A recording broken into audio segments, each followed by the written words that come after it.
Listen now.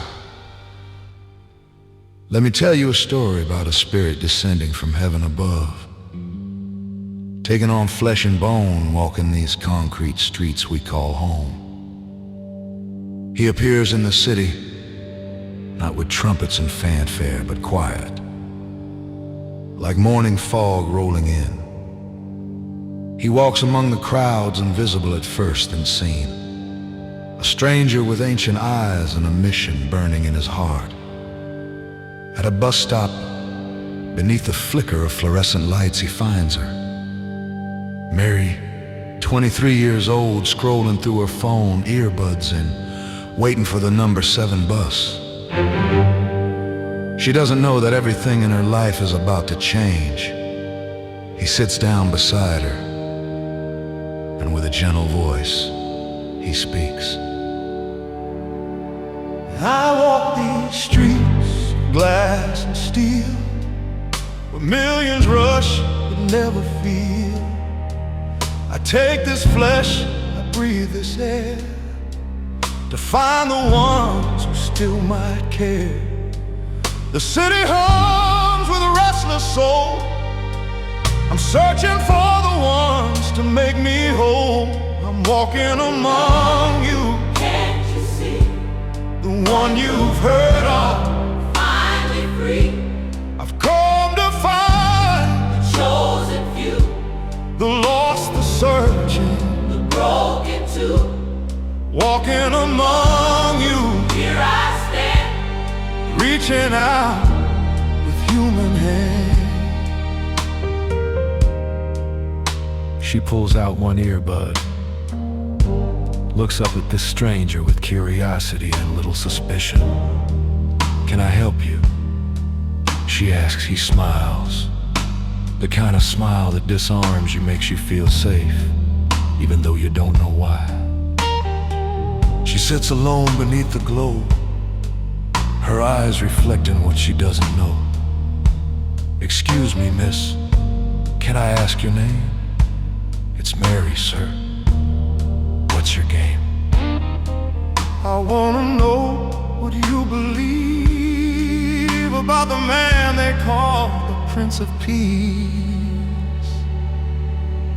Mary hesitates, looks around like maybe this is some kind of setup, some street preacher about to hand her a pamphlet. But something in his eyes, something genuine, makes her answer honestly. I'm walking among you, can't you see? the one you've heard of. Finally free, I've come to find chosen few, the lost, the searching, broken too. walking among you, Here I stand, reaching out with human hands. She says, I know a little, I suppose, but church and me, we're not that close. I smile and nod, I understand. This is where it all began.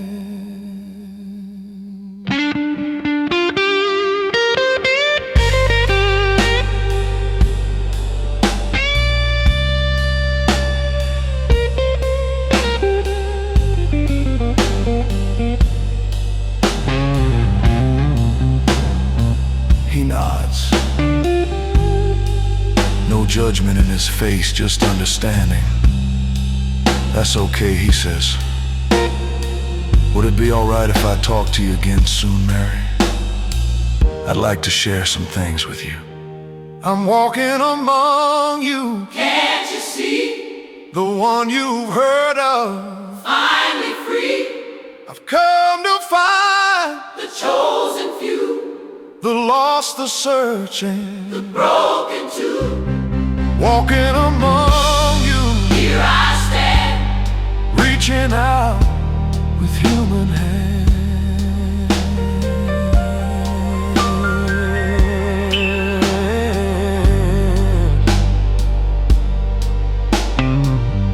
Mary shrugs, half smiling. "Yeah, I guess. Sure." Why not? The bus pulls up, doors hissing open. She steps on, looks back once, and he's still sitting there watching her go. Something tells her she'll see him again. Something tells her nothing will ever be the same.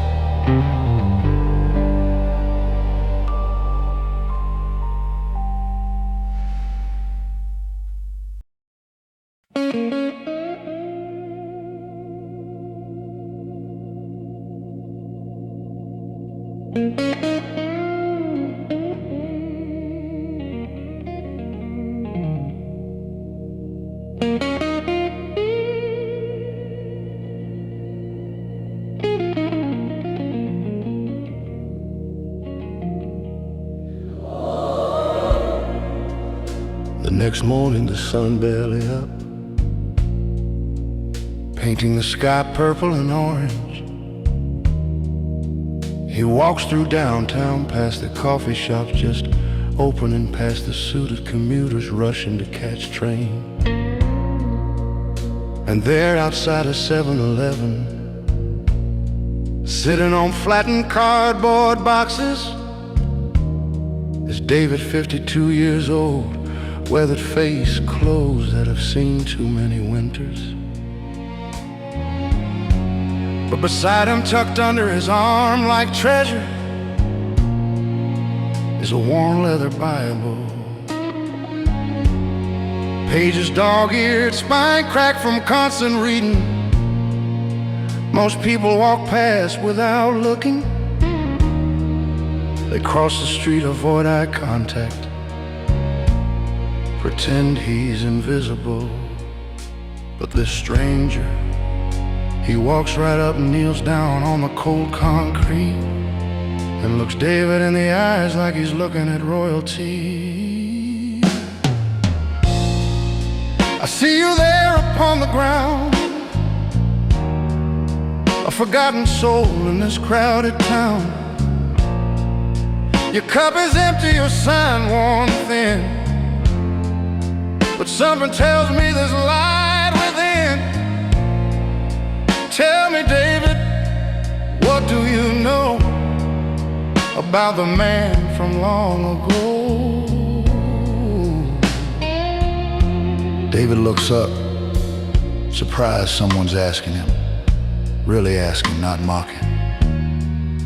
He wipes his hands on his jeans and opens that old Bible with reverence. He speaks of mercy, grace, and love. He talks of kingdoms up above. He fed the hungry, healed the blind. He came to save all humankind. David knows more than most will see. The homeless man who still believes.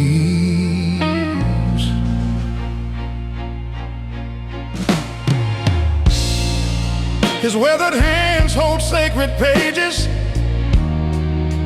wisdom gathered through the ages.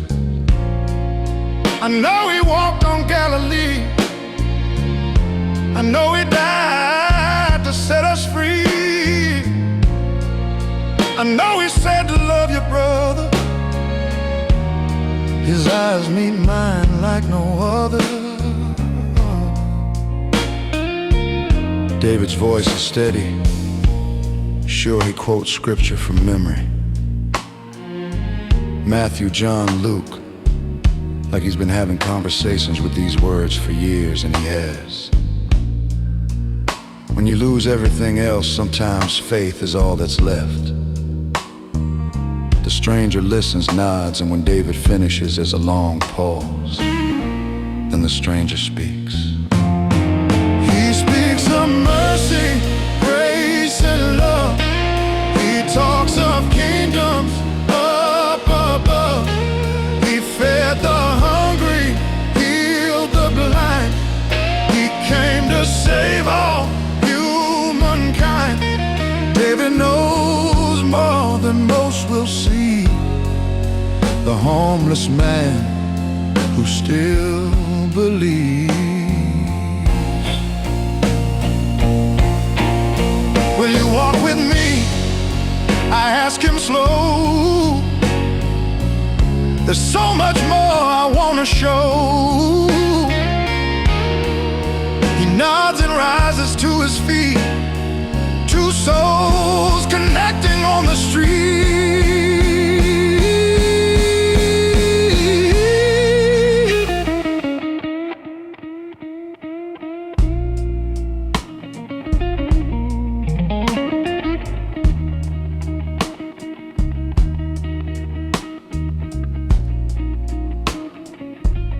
David hesitates, looks at his cardboard, his few possessions in a plastic bag. You really want me to come along? He asks, voice breaking just a little. The stranger smiles. David, you've belonged all along. He speaks of mercy, grace, and love. He talks of kingdoms up above. He fed the hungry, healed the blind. He came to save all humankind. David knows more than most will see. The homeless man who walks with me.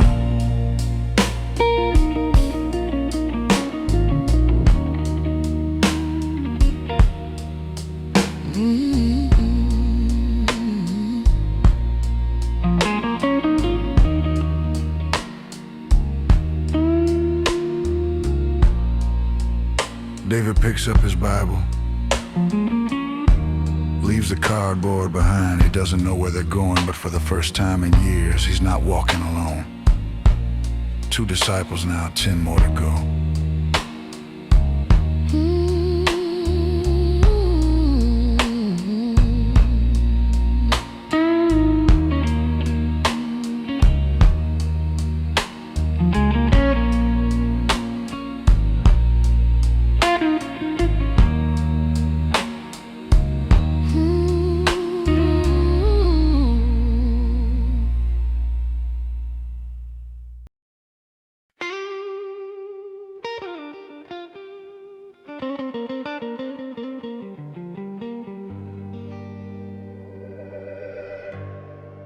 Afternoon sun, warm on the skin. He walks through the artsy district where the coffee shops have outdoor patios and mismatched furniture. At a corner cafe called The Daily Grind, 5 young people sit around a metal table. 11 metal table, living their lives in that beautiful, careless way of you, Sarah, scrolling Instagram. Marcus is telling a story with his hands. Elena's sketching in a notebook. Jake's debating politics with Rachel, both passionate and neither listening. The 20-somethings trying to figure out who they are, what they believe, where they fit.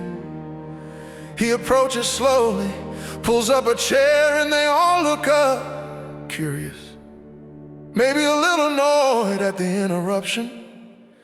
"Can I ask you all something?" he says. They exchange glances. "Sure," Sarah says, shrugging.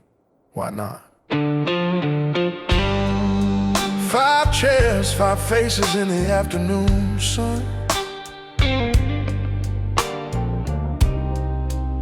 I pull up close and ask them one by one,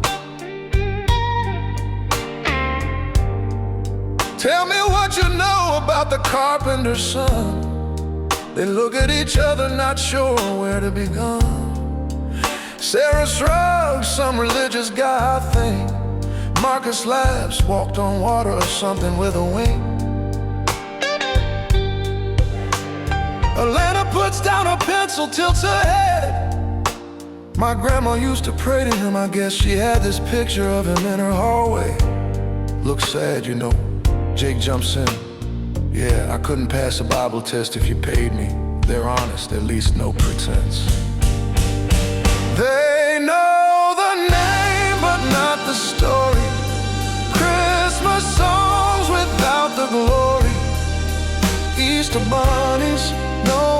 gray, a distant figure they can't quite place. Bits and pieces, fragments, clues, but they're searching, just confused. Elena says, my grandma used to pray to him, I guess. Jake admits, I couldn't pass a Bible test. Then Rachel speaks soft, I've seen the paintings on the wall. A guy with long hair who loved us all. I smile and nod, would you like to know the truth? 5 heads turn like they're finding missing proof. There's a pause, the kind of pause where you can hear the espresso machine hissing inside, the distant traffic the world's spinning on. Then Rachel leans forward, yeah, actually I would. Marcus nods, Sarah puts her phone down, actually puts it down. Elena's eyes are curious, Jake crosses his arms, but he's listening. 5 souls hungry for something real. They know the name, but not the story. Christmas songs without the glory. Easter bunnies, no empty grave. A distant figure they can't quite place. Bits and pieces, fragments, clues, but they're searching, just confused.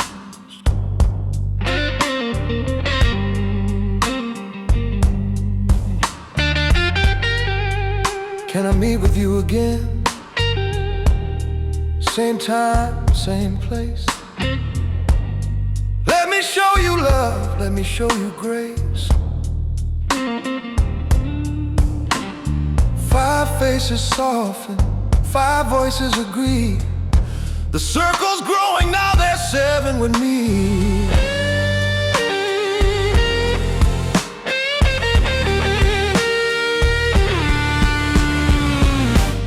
Tomorrow, Sarah asks, same table? He nods, same table, I'll be here. They don't know why they're saying yes, they just know something about this stranger feels different, real true. They know the name, but not the story. Christmas songs without the glory.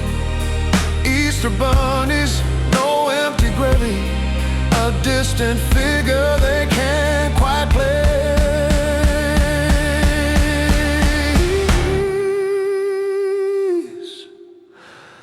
Now they're listening, ready to choose. 5 more souls with nothing to lose.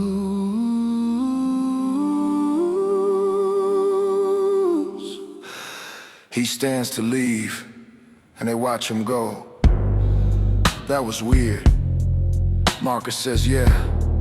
Rachel agrees. But good weird, Sarah's already marking her calendar. 7 disciples now, 5 more to find.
Late afternoon,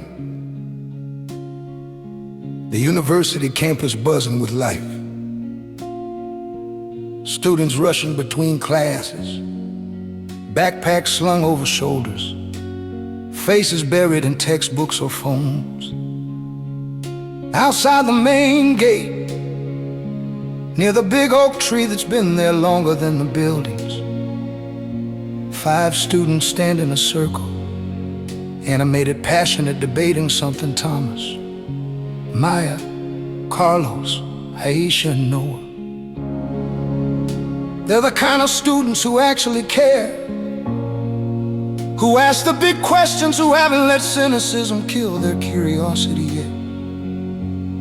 He watches them for a moment, hears fragments of their conversation. But what's the point? There has to be meaning beyond just, I don't know, I just feel like we're missing something.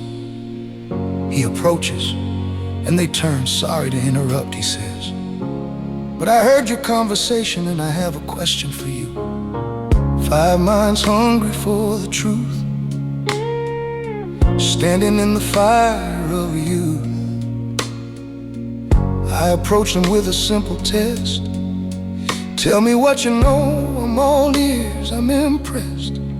They speak of parables and ancient tales, of miracles and holy grails. Thomas goes first. He taught about love and sacrifice, right? Like the ultimate good guy. Maya adds, he gave hope to the poor and broken, changed lives. Carlos nods. My mom's got a rosary. She prays to him every night, says he hears her. Aisha speaks thoughtfully. I've read about it. Justice, mercy, he stood up for the oppressed. Noah's the last one, quieter. I'm not sure what's real or what's legend anymore, but something about a story, it sticks with you. They're students of the world, seekers of the light, questioning everything, trying to get it right. They know there's something more beyond what they can see. These 5 are searching, and they're searching just like me. The students wanna learn, wanna understand. I reach out now with open hands. Thomas says he taught us love and sacrifice. Maya adds he gave the poor and broken life. Carlos knows the stories from his mother's prayers. Aisha speaks of justice, how he truly cares. And Noah says, I'm not sure what is real or fake, but something tells me this is no mistake. There's an energy between them now, like when you're on the edge of discovering something that matters. A stranger smiles, would you be willing to meet with me? I'd like to talk more about this, all of you. They look at each other. 5 strangers who just became something more. A study group, a movement. They don't have words for it yet, but they all say yes. They're students of the world, seekers of the light, questioning everything, trying to get it right. They know there's something more beyond what they can see. These 5 are searching, and they're searching just like me. The students wanna learn, wanna understand. I reach out now with open hands. Can I talk with all of you again real soon? There's wisdom that goes deeper than this afternoon. 5 faces light up, curiosity it ignites. Yes, we wanna know, we wanna see the light.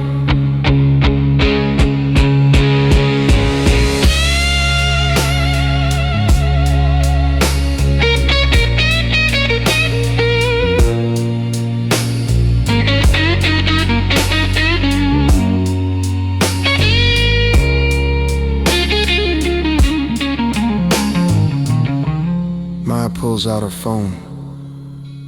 Give us a time and place. He tells them they all put it in their calendars, like it's the most important class they've ever signed up for. 'cause maybe it is. They're students of the world, seekers of the light, questioning everything, trying to get it right.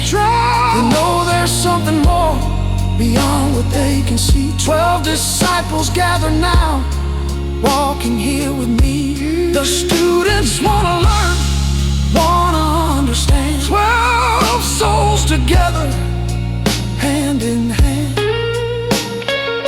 The 12 are chosen now. The circle is complete. Mary from the bus stop, David from the street, Sarah, Marcus, Elena, Jake, and Rachel from the coffee shop, Thomas, Maya, Carlos, Aisha, Noah from the campus gate. 12 souls, 12 stories, one teacher. The real work is about to begin.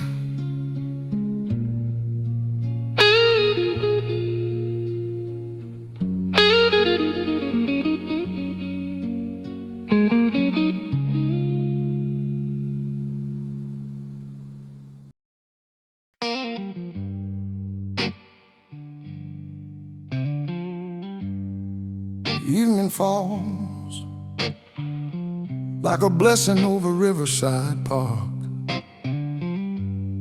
The pond catches the last light of day, turning gold and orange ripples spreading like whispers across the water. The 12 gather slowly, some nervous, some excited, all curious. They sit on the grass in a loose circle. Mary picks at the grass. David holds his Bible close. The coffee shop crew, Sarah, Marcus, Elena, Jake, Rachel, sit together like they've known each other forever, even though it's only been days. The students, Thomas, Maya, Carlos, Aisha, Noah, have notebooks out, ready to take notes like this is philosophy 301. But this isn't a lecture, this is something different. He sits among them, not above them, and begins to speak truths that will turn their world upside down. He looks at David, homeless but here. Blessed are the poor, the kingdom is near.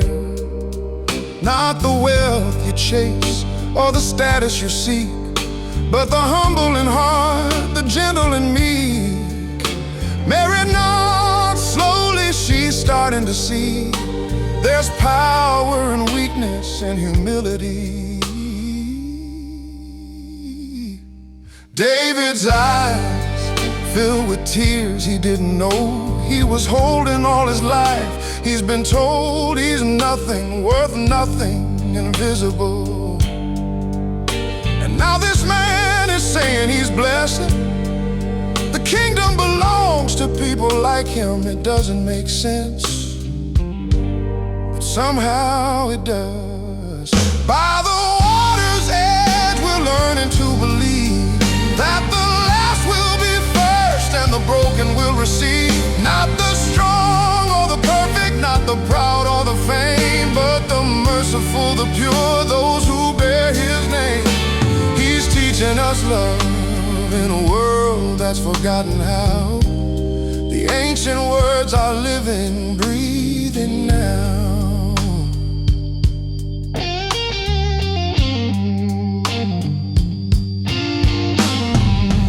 Blessed are the ones who hunger for what's right, who stand up for justice, who walk in the light.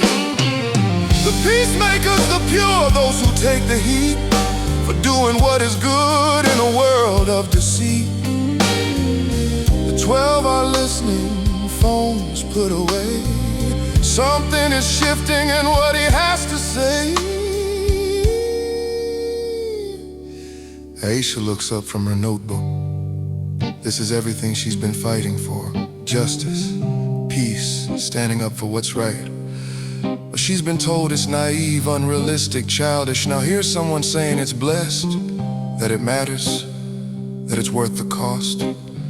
Elena wipes her eyes, Jake sits forward, even Marcus, who joked about everything, is silent and serious now.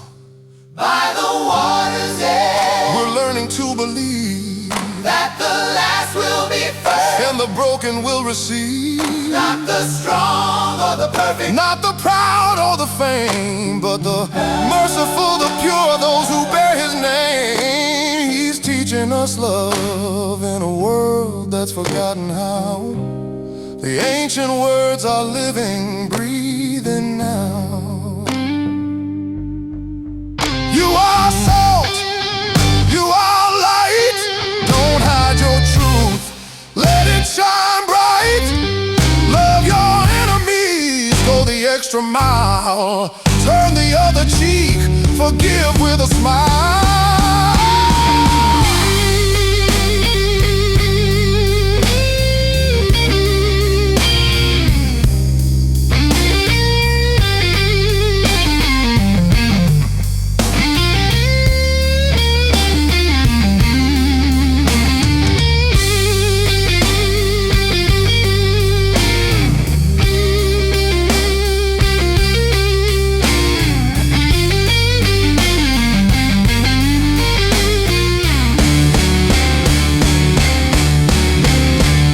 Whispers to Sarah, did he just say love your enemies? Sarah nods, eyes wide, yeah he did. Noah writes it down, underlines it twice. Thomas shakes his head in disbelief.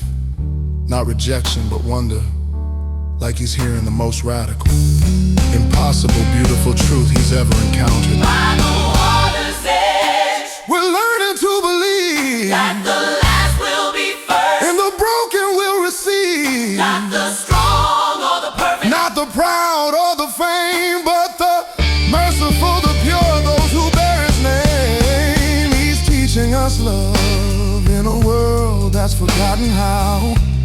The ancient words are living, breathing now.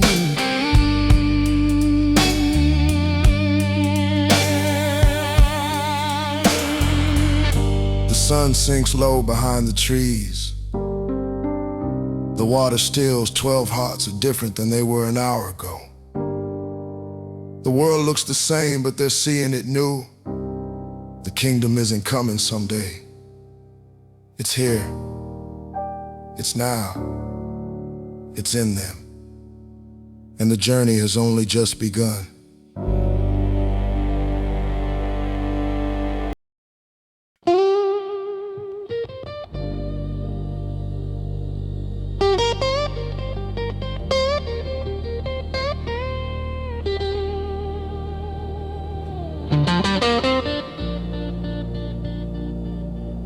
The next evening they gather again. Same park, different energy on their way here. They pass street preachers with megaphones shouting at passers-by.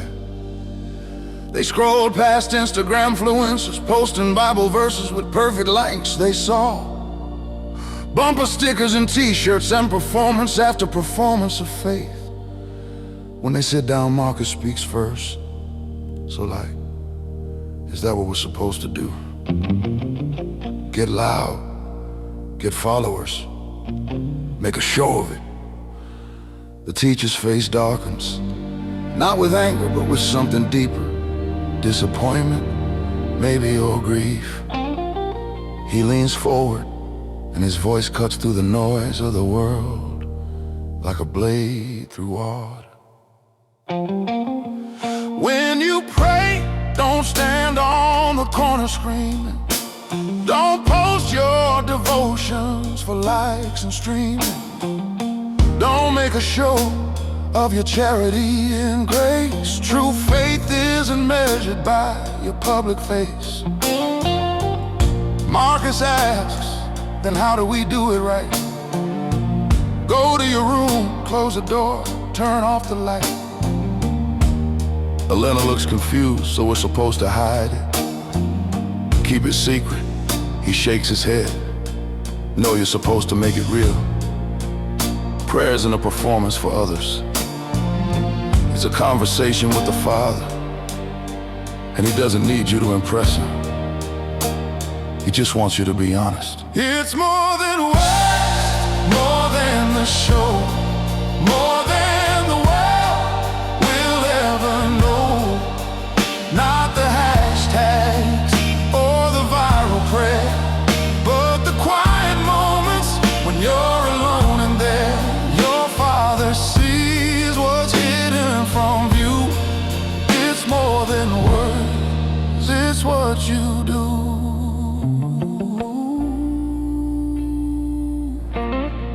And when you pray, don't babble empty phrases. Don't think your Father needs 1,000 praises.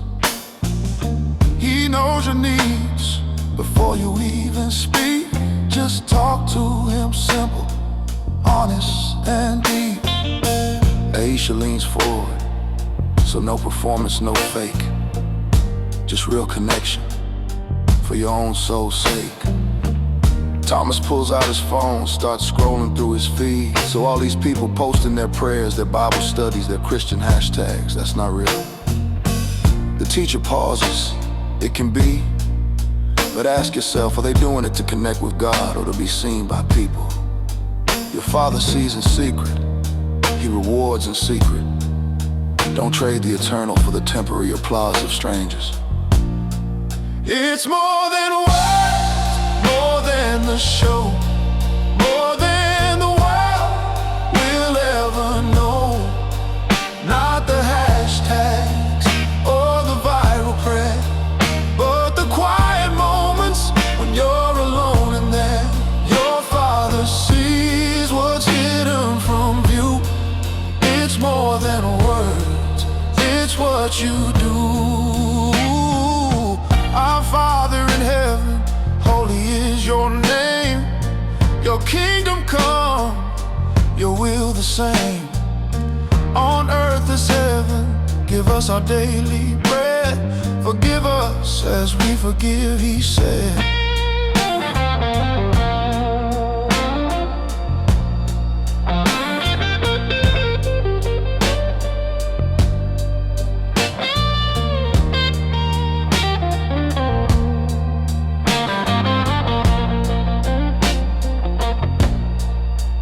Noah closes his notebook, looks up. So it's not about being perfect or having all the right words. The teacher smiles, it's about being real.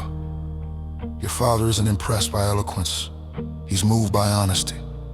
Talk to him like he's right here, because he is.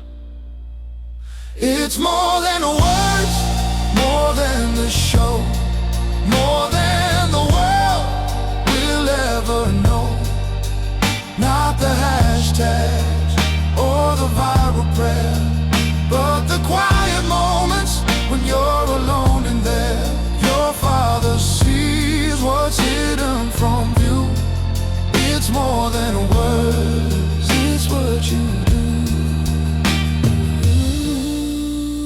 do. 12 faces understand now, faith isn't noise. It isn't performance, it isn't likes and shares and viral moments. It's the quiet conversation in the dark. It's the honest cry when no one's watching. It's love that lasts when the cameras turn off. That's what the Father sees. That's what matters.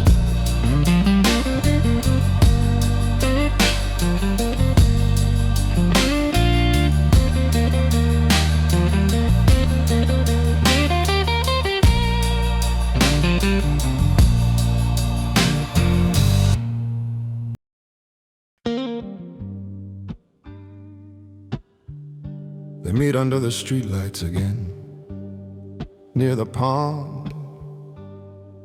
But tonight there's tension, Elena checks her banking app. Rent's due, she's sure Jake's got student loans, crushing him. Sarah's scrolling job listings, drowning in bills. Carlos calculates how many shifts he needs just to stay afloat.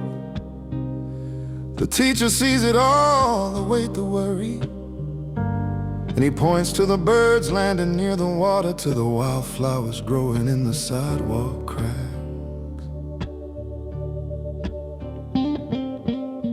Don't pile up treasure that will rust and fade. Don't build your life on the money you made. Where your treasure is, your heart will follow through. You can't serve two masters, you've got to choose. Alina checks her phone, her credit card debt. How do I stop worrying? How do I forget? He takes her phone gently, sets it down. Look at the birds, Alina, do they have bank accounts? Yet your father feeds them. Are you not worth more? Don't chase tomorrow, don't fear the unknown. Look at the birds, they're never alone. The Father feeds them, clothes the flowers that grow. So why are you anxious? Why can't you let go? Seek first the kingdom, everything else will come. Don't chase tomorrow, today's enough, my son.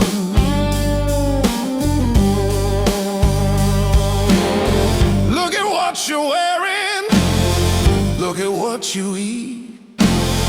You're more than your body, more than the heat of endless scrolling, comparing your life to filtered perfection that cuts like a knife. Jake nods slowly, his anxiety fades. So trust, don't worry, that's how faith is made. The teacher stands, walks to the water's edge. Solomon in all his glory wasn't dressed as beautifully as these wildflowers. If God clothes him like that, don't you think he'll take care of you? Chase the kingdom first, everything else follows. Don't chase tomorrow, don't fear the unknown. Look at the birds, they're never alone. The Father feeds them, clothes the flowers that grow. So why are you anxious? Why can't you let go? Seek first the kingdom, everything else will come. Don't chase tomorrow, today's enough, my son.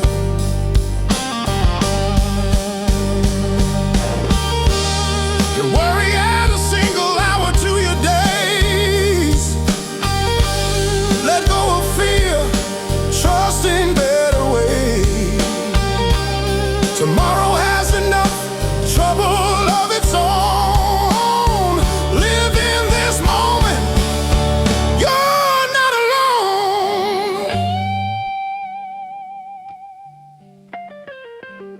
Kid. Sarah closes her laptop, breathes deep.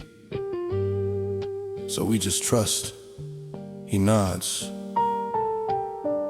You work, you're responsible, but you don't carry tomorrow's weight today. Don't chase tomorrow, don't fear the unknown. Look at the birds, they're never alone. The Father feeds them, clothes the flowers that grow. So why are you anxious? Why can't you let go? Seek first the kingdom, everything else will come.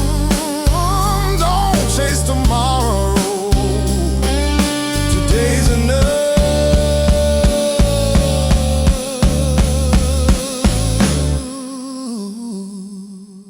my son.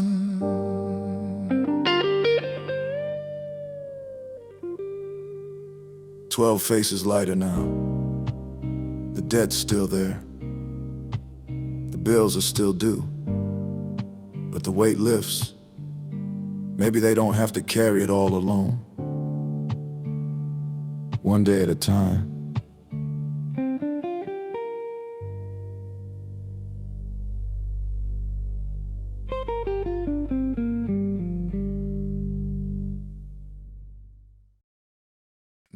night falls heavy over the park. The pond lies still as glass, the moon and city lights. They sit in their circle, 12 souls who've heard teaching that turn their world upside down. But words are one thing, proof is another. The teacher stands slowly, walks to the water's edge, and then, as if it's the most natural thing in the world, he steps onto the surface. The water holds him like solid ground.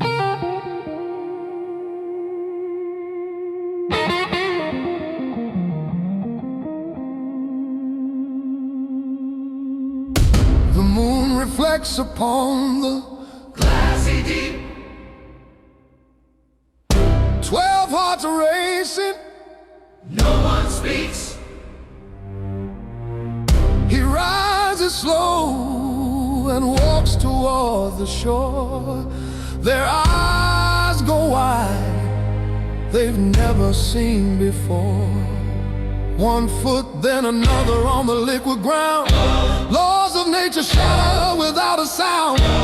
Mary gasps, David drops his Bible, falls to his knees. Sarah's crying, Marcus whispers, no way. But it's happening right in front of them real. Oh, he's walking upon the water, defying what we know. Every step a miracle, every move a show. A power beyond reason, of divinity made clear. The doubts are gone forever, faith has conquered fear. He's walking upon the water, now we understand. The one who holds creation in the palm of his hand. Mary gaps and David drops to his knees. Sarah's crying, Thomas finally believes. The college students stand in pure amazement. This is more than teaching, this is the statement. Carlos whispers, who are you, who can you be? He smiles and answers, now you finally see.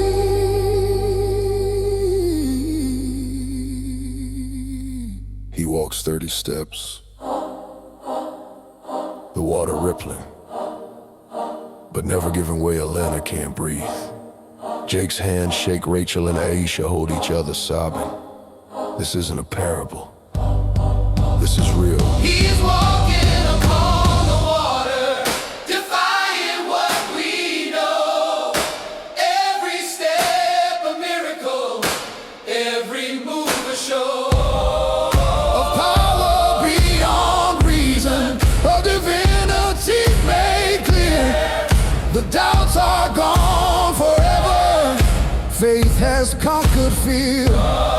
He's walking upon the water, now we understand. The one who holds creation in the palm of his hand. Do you believe he calls across the night? 12 voices thunder, yes, you are the light. The water holds him as he reaches land. 12 disciples bow, they finally understand.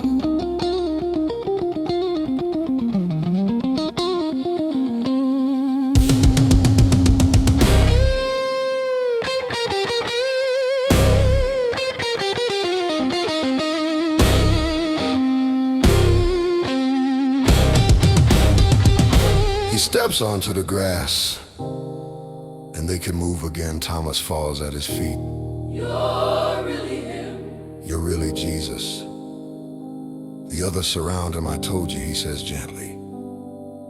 Now you know.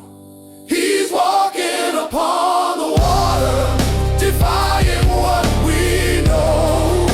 Every step a miracle, every move a show. Of power beyond reason, of divinity made clear. The doubts are gone forever. Faith has conquered fear. He's walking upon the water. Now we understand.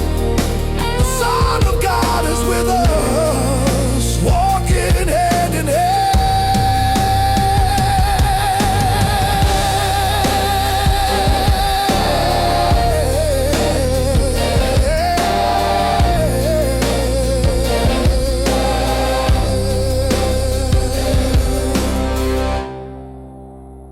Their faith is complete now. Not because they hoped, but because they saw the stranger from the bus stop. He's the Son of God, and nothing will ever be the same.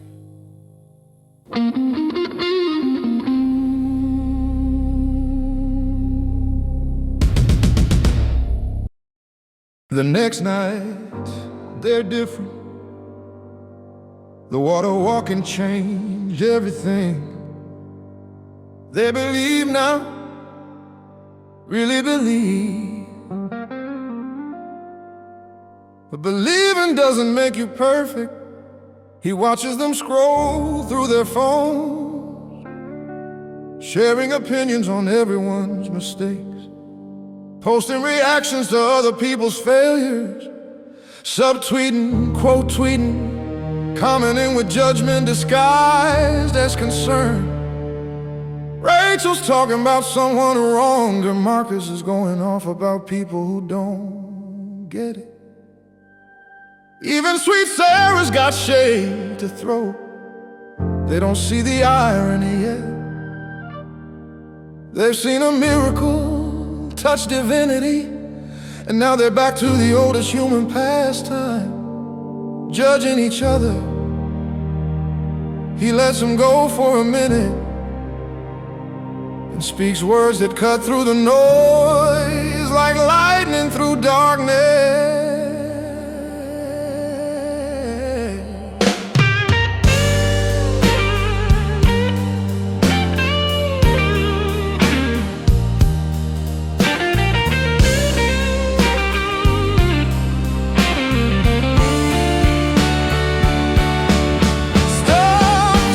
Others, pointing fingers every day, tweeting your opinions, tearing people down your way. The measure that you use will be measured back to you. The hate you throw out there will come back times two. Rachel scrolls her phone, sees the comments she's been writing. Suddenly she realizes she's been part of the fighting. Rachel freezes, thumb hovering over a comment she was about to post. Something cutting, something justifying. But is it? She deletes it without posting, her hands are shaking. She's been doing this for months, years, even death by 1,000 cuts, hiding behind a screen. You got a plank in your eye, but you see that speck of dust, calling out their problems while your own soul starts to rust. Clean your heart before you try to clean your brother's face. Judge not lest he be judged in this unforgiving place. Hypocrite, remove the plank, then you'll see it clear. Stop throwing stones when your own sins are standing here.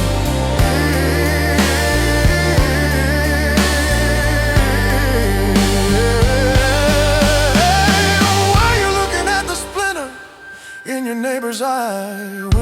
a 2x4 blocking up your sky. You see their little failures, broadcast them online, but your own massive issues, you pretend they're fine. Marcus thinks about the gossip, the shade he's been throwing, the people he's been canceling without really knowing. Marcus puts his phone down, really down, screen face down on the grass. He thinks about the people he's written off, the friends he stopped talking over political posts, the strangers he's mocked in comments, the pile-ons he's joined. It felt righteous, he says quietly, like I was on the right side. The teacher nods, that's how it always feels.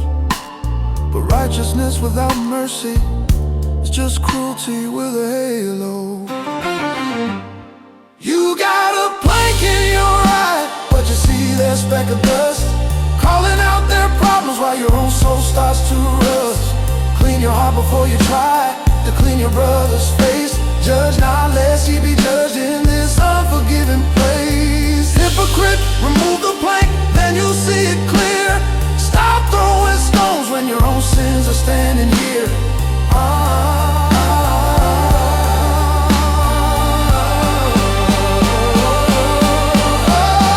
First take the plank out from your own eye,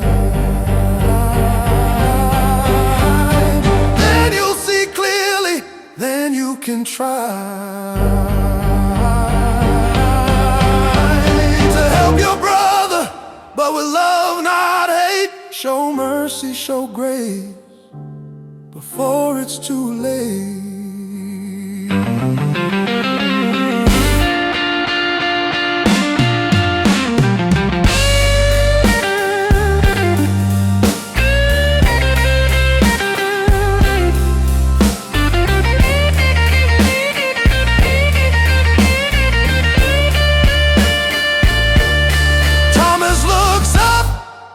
So we just let people be wrong, let them hurt people, never call anything out.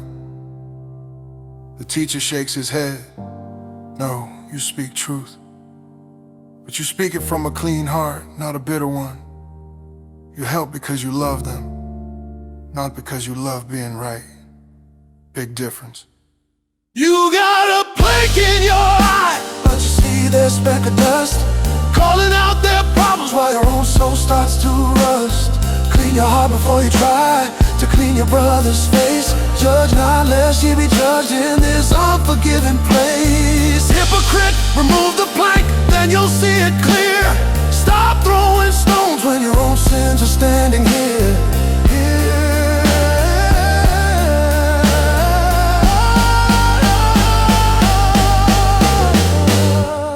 12 phones go silent, not because they turned them off, but because they chose to 12 hearts convicted. The judgment stops here, not because they're perfect, but because they've been shown mercy. And mercy changes everything. Mercy makes you quiet. Mercy makes you kind. Mercy makes you slow to speak and quick to love. That's the difference between religion and relationship, between performance and transformation. The quiet of the night, humbled by yesterday's teaching about judgment. But there's a heaviness to Noah's been praying for months about his family situation. Nothing's changed, Elena's been asking God for direction. Still feels lost. Jake's been seeking answers about his purpose, silence. They sit with their doubts, their unanswered prayers, their tired faith. And maybe he can see it in their faces, the question they're afraid to ask out loud. Does God even hear us? Do our prayers matter? Or Or are we just talking to the sky? He leans forward, intensity in his eyes, and tells them the most liberating truth. Ask and keep asking. Seek and keep seeking. Knock and the door will open. Don't you dare give up.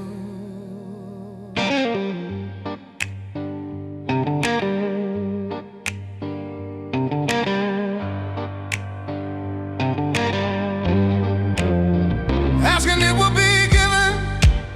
Don't hold back your need. Seeking you will find it.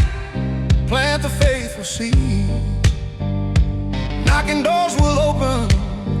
Don't you ever stop. The Father's always listening from the bottom to the top. Noah asked, what if I've been asking all along? Then keep on asking. Faith will make you strong. Noah's voice cracks. I've been praying about my dad for 2 years. Nothing's changed. He's still drinking, still angry, still broken. When does it work? When does God answer? The teacher doesn't look away. Sometimes the answer is wait. Sometimes it's not yet. But never, ever is it I'm not listening. I seek, knock, don't you give up now. The Father hears your cry, He's listening somehow. Would you give your child a stone when they ask for bread? Would you give them poison when they need to be fed? If you who are broken know how to give good things, how much more will heaven give you everything? You wouldn't trick your children, wouldn't lead them astray. You give them what they need every single day. If earthly fathers know how to love their own, how much more does heaven sitting on the throne? Maya feels a hope rising in her chest. So we can trust Him, we can lay our burdens to rest.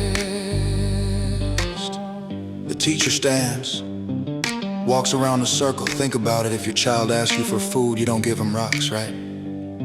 If they ask for fish, you don't hand them a snake. Even you, broken, flawed, imperfect, know how to give good gifts to your children.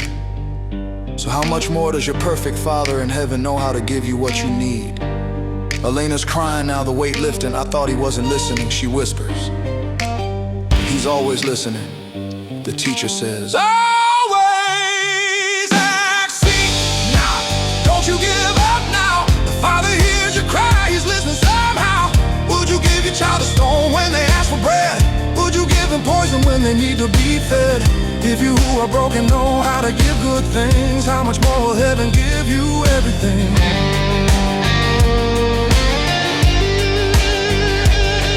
Keep asking, keep seeking, keep knocking at the door. The answer's always coming. He's got so much more. Don't give up in silence. Don't surrender to the doubt. Cry out to the Father. Let your faith just shout it out.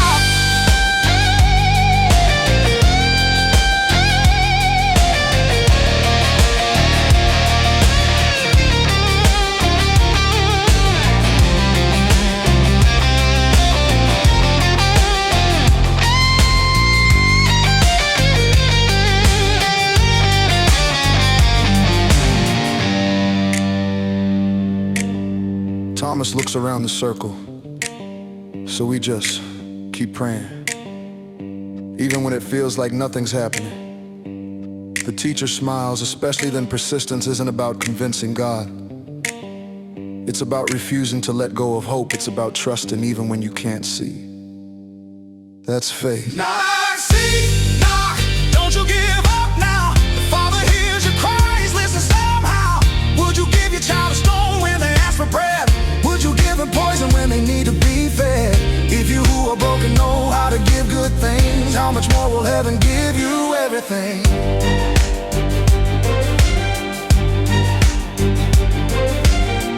12 voices rising now, 12 hearts unafraid. They've been given permission to ask, to seek, to knock. Not once, not twice, but as many times as it takes. The Father isn't annoyed by their persistence. He's moved by it. He's waiting for it. So they'll keep asking, keep seeking, keep knocking, because on the other side of that door is everything they need.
Sometimes the most profound truths are the simplest ones. The 12 are taking notes, expect another deep teaching, another parable to unpack, another mystery to solve. But tonight he's gonna give them something so simple a child could understand it, and so hard most adults never master it. One rule, one truth, one principle that, if followed, would change the entire world. They lean in pens ready, and he speaks words that will echo in their minds for the rest of their lives. Treat others the way you want to be treated. That's it. That's everything. Here's the rule that sums it all up clean. The simplest truth you've ever seen. Do to others what you'd want them to do. Treat them the way you'd want them treating you. Sarah asks, that's it. That's all we need to know. Live this out and watch your whole world grow. Sarah blinks. Wait, that's the whole law. That's the summary of everything you've been teaching us. He nods. It sounds easy, but try living it for one day. before you speak, Ask yourself, would I want someone to say this to me? before you judge, Ask, would I want to be judged this way? Before you ignore someone, ask, would I want to be ignored? The golden rule is simple and it's true. Love your neighbor like you'd want them loving you. Give respect, show kindness, lend a hand. Treat each soul the way you'd want to understand. It's not complicated, it's written on your heart. The golden rule is where compassion starts. Before you speak, ask how you want to hear it. Before you judge, remember your own spirit. Before you take, think what you'd want to give. This is the law, this is the way to live. Thomas nods slowly, so every interaction counts. Every single moment, every word that amounts. Marcus leans back, processing. So when I'm at the coffee shop and the barista's slow and I'm annoyed, I should think about how I'd want to be treated if I was having a bad day. The teacher smiles exactly when someone cuts you off in traffic, when your coworker gets the promotion you wanted, when your roommate leaves dishes in the sink. How would you want to be treated? That's how you treat them. Rachel whispers, that's really hard. Yes, he says. But it's also really simple, and it changes everything. The golden rule is simple and it's true. Love your neighbor like you want them loving you. Give respect, show kindness, lend a hand. Treat each soul the way you wanna understand. It's not complicated, it's written on your heart. The golden rule is where compassion starts. Walk in their shoes before you walk away. Speak life and hope in everything you say. This is the law, this is the prophet's song. Do unto others, you can't go wrong.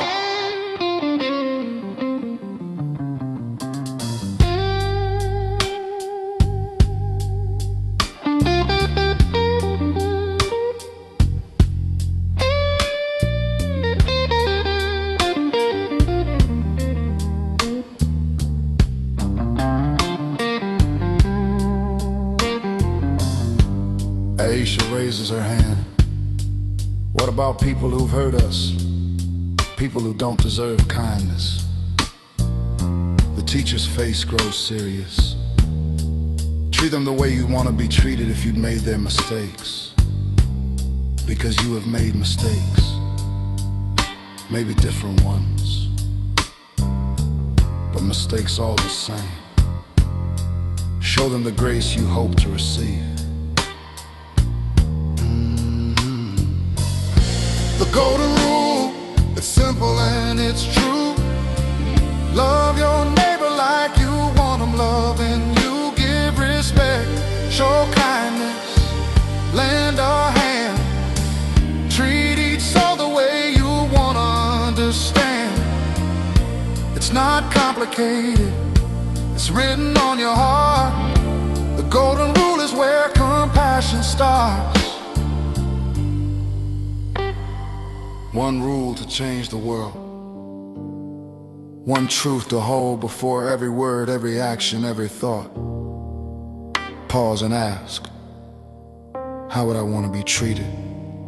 And then do that. It's the simplest thing. It's the hardest thing. It's everything. The golden rule.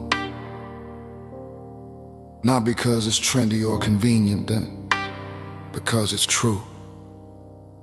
And truth, when lived, transforms the world.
They walk with him through downtown tonight,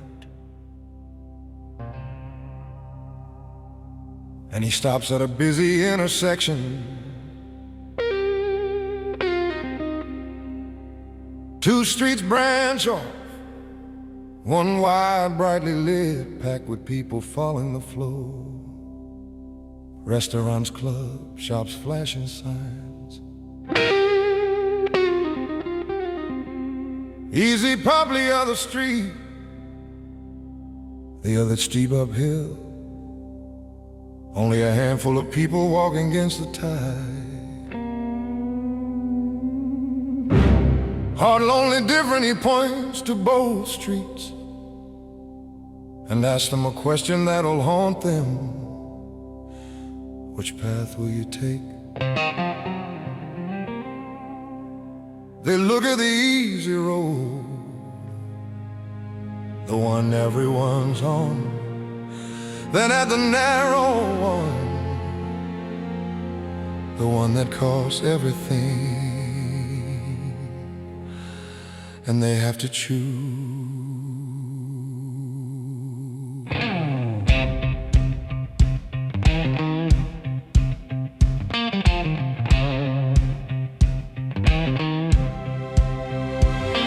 There are two gates standing before you now. One is wide and easy, everyone knows how. The crowd is rushing through it, following the flow. But that wide gate leads to destruction, though they don't know. Jake looks at the masses, chasing every trend. So the popular path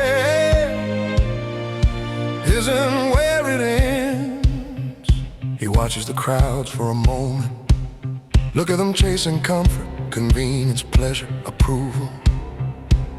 Nothing wrong with any of those things in themselves. But when they become your God, when you follow the crowd, just because it's easier than standing alone, that's when you lose your soul without even realizing it. Enter through the narrow gate, Though the path is hard, the way is tough and lonely. it will leave you scarred. Many take the easy road, the wide gate calls their name. But few will find the narrow path that leads beyond the pain. Choose the gate less traveled, choose the road that's steep. The narrow gate to life is the promise that you keep.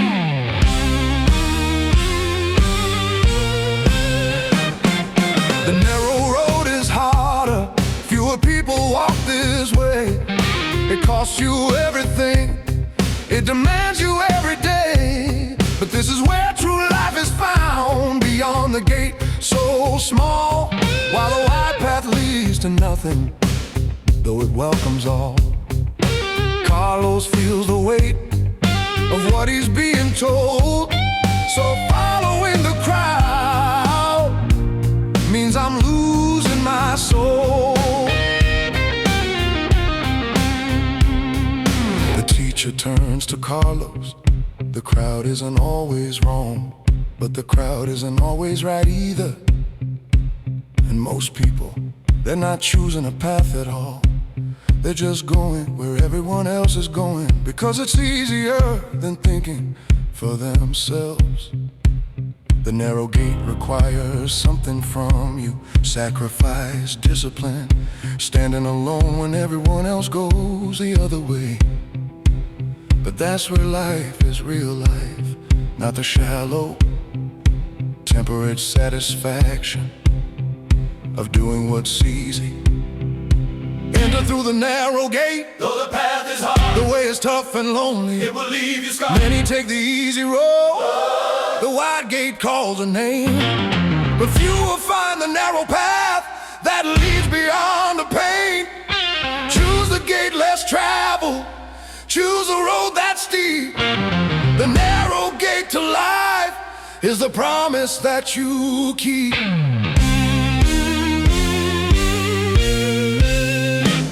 It's not the popular choice, it's not the easy way, but life is on the other side if you choose to stay. Don't follow destruction just because everyone goes.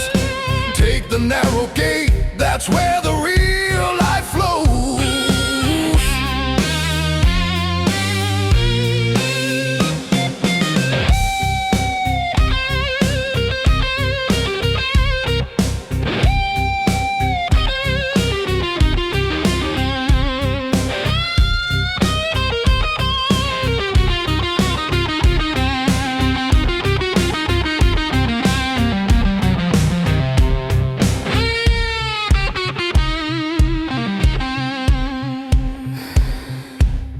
Noah looks at the narrow path, looking back at the teacher. What if we choose wrong? What if it's too hard? The teacher's voice is gentle, but firm. It will be hard. I'm not promising you comfort. I'm promising you life. The real question is, do you want what's easy, or do you want what's true? Enter through the narrow gate. Though the path is hard, The way is tough and lonely. it will leave you scarred. Many take the easy road. The wide gate calls a name, but few will find the narrow path that leads beyond the pain. Choose the gate less traveled. Choose the road that's steep. The narrow gate to life is the promise that you keep.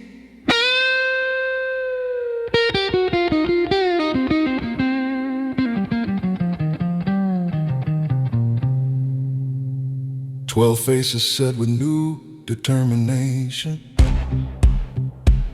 They look at the narrow path, steep, dark, difficult, and then at each other. One by one, they turn away from the easy road, step toward the hard one. Not because they're fearless, but because they've seen what's on the other side of comfortable. And they want life more than they want ease. The narrow gate, the hard road, the path less traveled. That's where they're going now.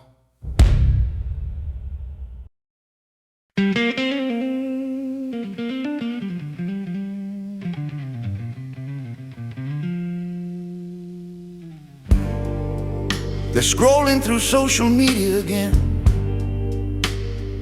Can't help it. It's habit influences preaching positivity while tearing others down in the comments. Celebrities claiming faith while living double lives.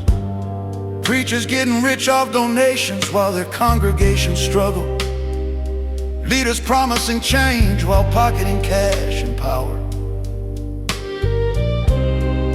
How do we know who's real? Aisha asks, frustration in her voice. Everyone talks a good game, everyone's got the right words. But how do we know who to trust? The teacher leans forward, simply says, watch what they do, not what they say. A tree is known by its fruit. Watch out for the wolves dressed in sheep's clothing now. They talk a good game, take a spiritual vow. But check their actions, see what they produce. A good tree bears good fruit, that's a truth, that's a proof. Aisha points her screen, like these preachers getting rich. Exactly, he replies, discernment is the switch. Takes a phone, scrolls for a moment. See this guy preaching about humility from his mansion. That one posting about loving your neighbor while treating his staff like garbage. That woman talking about generosity while holding wealth. The words sound good, don't they? But the fruit tells you the truth.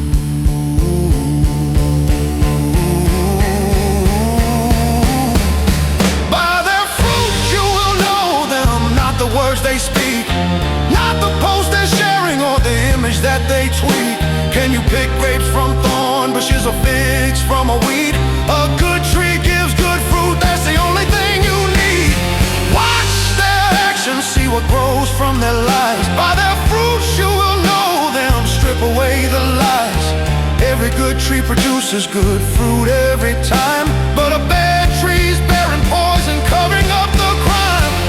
You can't have both, you can't fake what you are. The fruit reveals the roots, shows you what's bizarre. Noah sees it clearly now, the phony's on his feed. So authenticity matters more than what they claim to believe. The teacher nods, look at their relationships, are they kind to people who can't do anything for them? Look at their generosity, do they give when no one's watching? Look at their character, do they admit when they're wrong? That's fruit, real fruit. Not the performance, not the brand, not the carefully curated image. The fruit is what grows when they think no one's looking.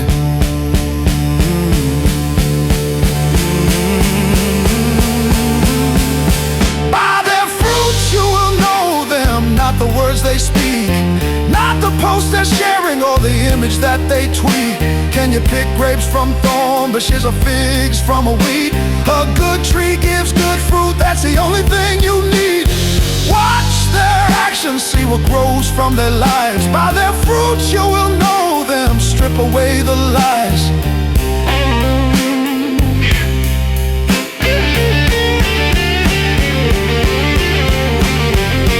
Not everyone who says, Lord, Lord, will enter in. It's not about the talking, it's about the discipline. Do they love, do they serve, do they sacrifice? Or do they just perform while living out their vice?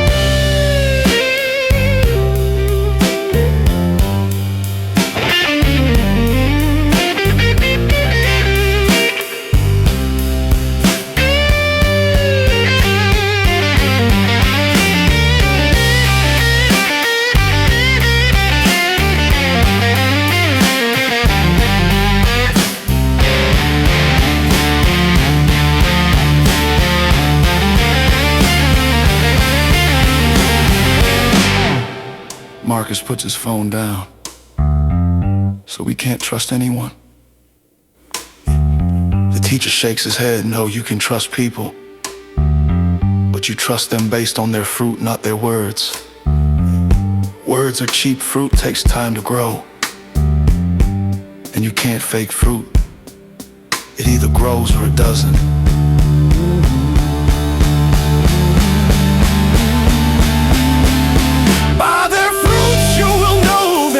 The words they speak, not the post they're sharing or the image that they tweak. Can you pick grapes from thorn bushes or figs from a weed? A good tree gives good fruit, that's the only thing you need. Watch their actions, see what grows from their lives. By their fruits you will know them, strip away the lies.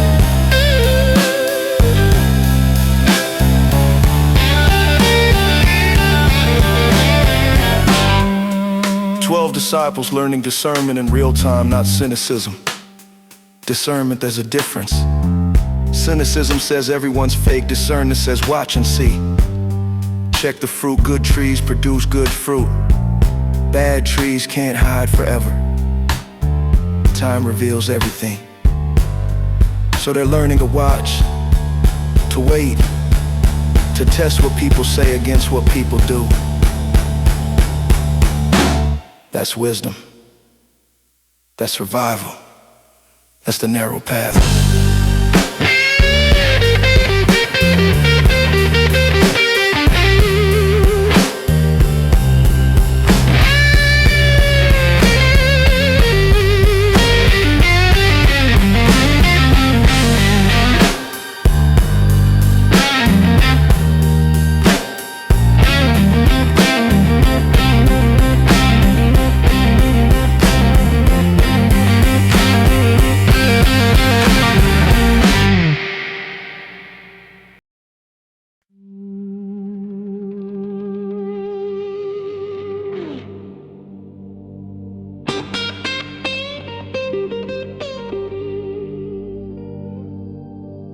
Tonight's different.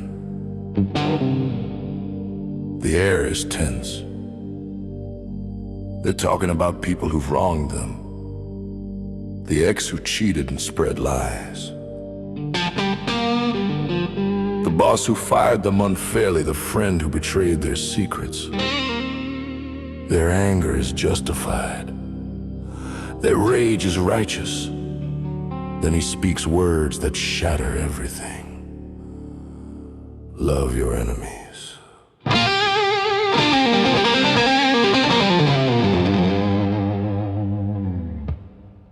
You've heard it said, love your neighbor, hate your foe. An eye for an eye, that's all you need to know. But I say love your enemies. Bless those who curse your name. Pray for those who hurt you. Don't return the flame. Marcus nearly chokes. Love the ones who cause me pain. Yes, that's how you break the cycle, break the chain. Marcus stands pacing. You don't understand. This person destroyed me and you want me to love them. The teacher's eyes are gentle but unwavering. Your hatred is destroying you, not them. Love means releasing the poison before it kills you. Love your enemies, though everything in you screams no. Bless the ones who curse you, let forgiveness flow. Pray for your persecutors, turn the other cheek. This is not for the strong, this is for the weak. Made strong by radical love that the world can't comprehend. Love your enemies until the hatred ends.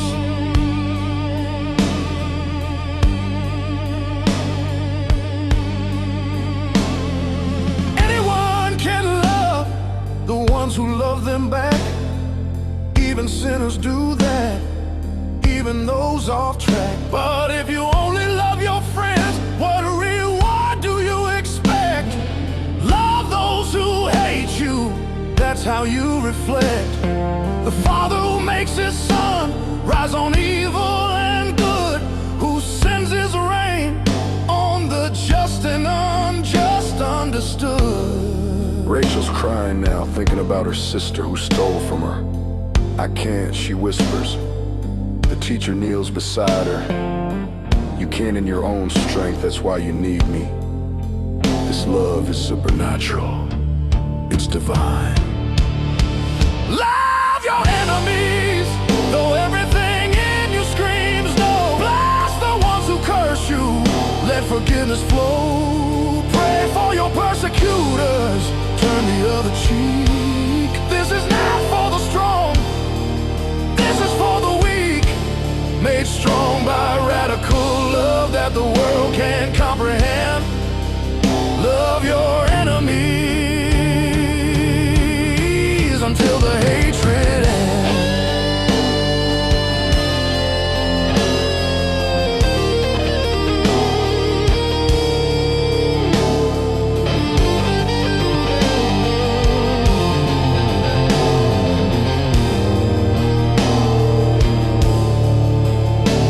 Be perfect as your Father in heaven is complete, not by revenge or violence, but by loving those who compete against you, curse you, wish you dead and gone. Love them anyway, that's how you prove you're strong.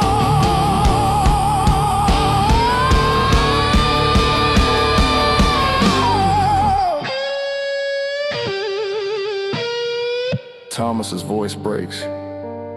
What if they never change? The teacher's voice is soft but firm, and you love them anyway. Not for their sake, for yours. Carrying hatred is like drinking poison. Love your enemies, though everything in you screams no. Bless the ones who curse you, let forgiveness flow. Pray for your persecutors, turn the other cheek. This is not for the strong, this is for the weak. Made strong by radical love that the world can't comprehend. Love your enemies until the hatred ends. 12 faces stunned by the impossible command. But something shifts, the hatred eating them alive. Maybe it doesn't have to. Maybe there's another way. Love your enemies, not because they deserve it, but because you do.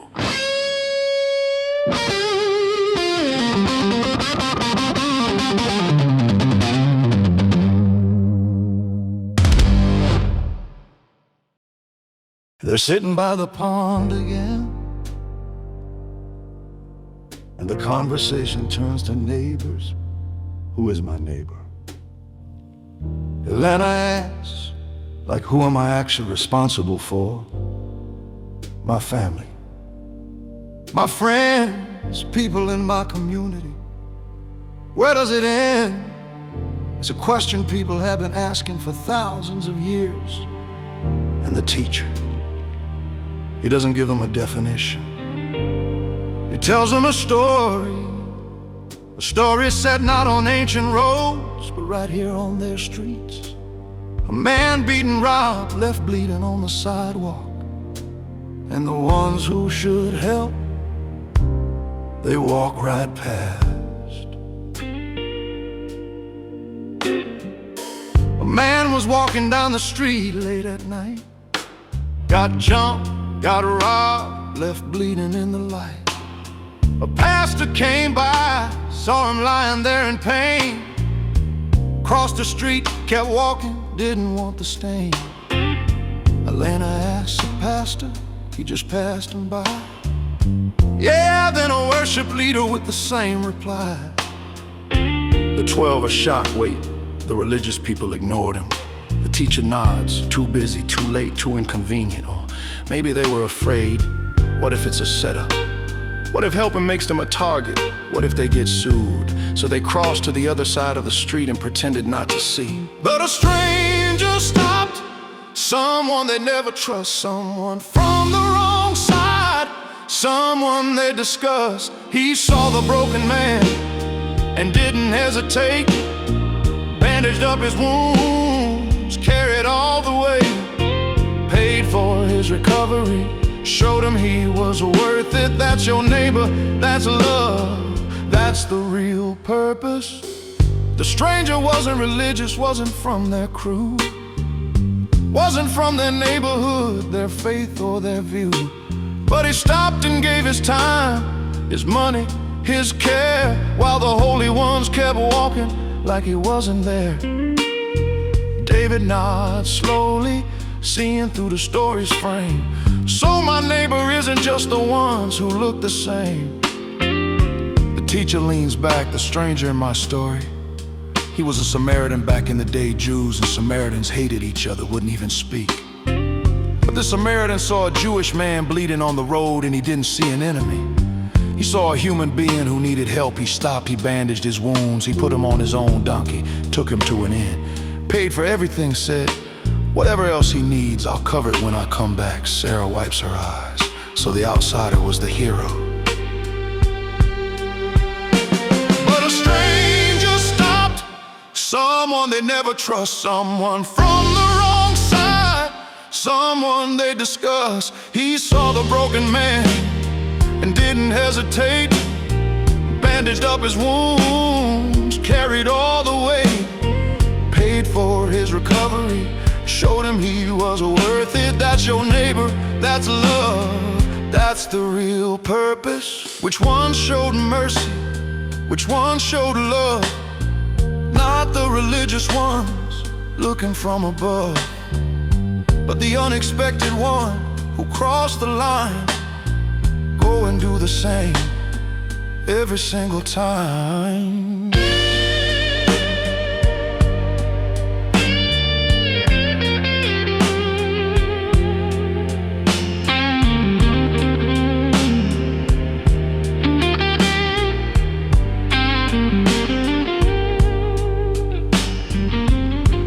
Maya speaks up quietly. So our neighbor is whoever needs our help, even if they're different from us, even if they've hurt us before. The teacher meets her eyes. Especially then, your neighbor isn't defined by proximity or similarity. Your neighbor is defined by need. And you're defined by how you respond to that need.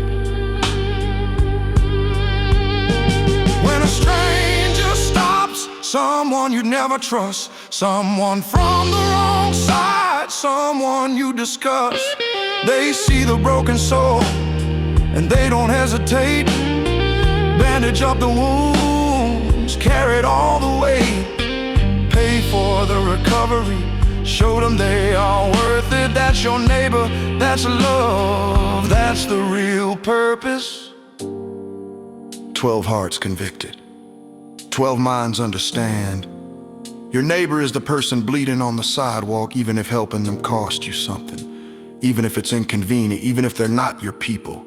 The kingdom isn't about building walls to keep people out. It's about crossing lines to bring people in. That's the story. That's the truth. That's love.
12 hearts convicted.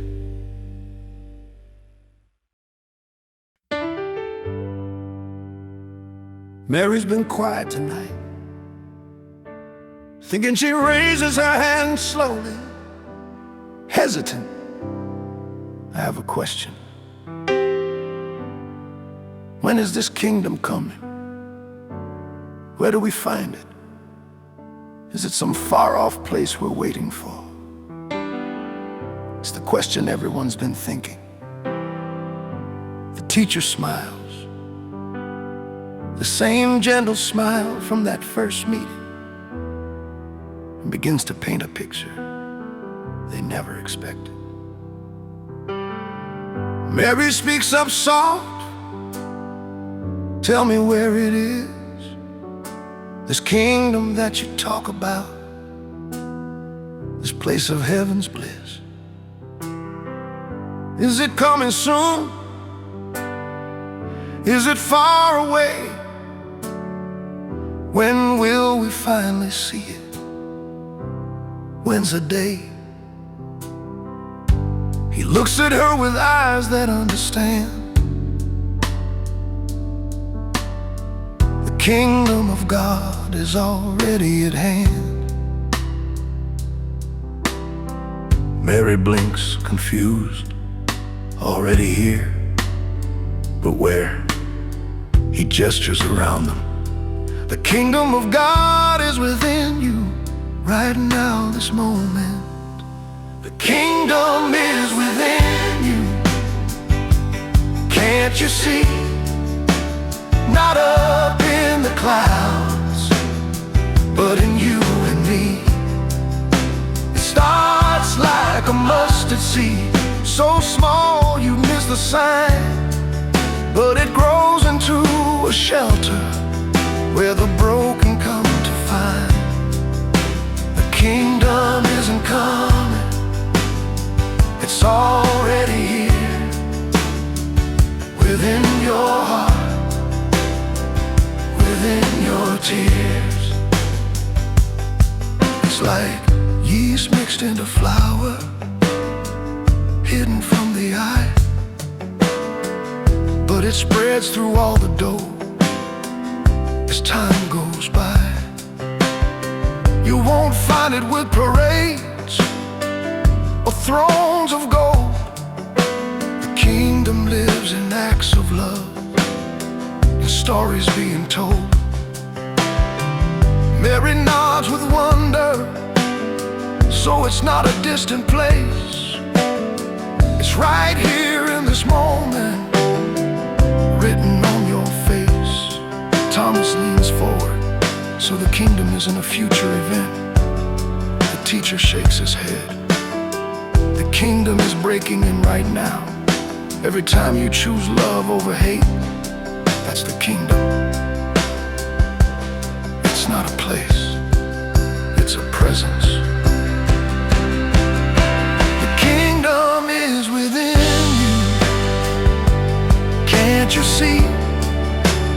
Not up in the clouds, but in you and me. It starts like a mustard seed, so small you miss the sign, but it grows into a shelter where the broken come to find. The kingdom isn't coming, it's already here, within your heart,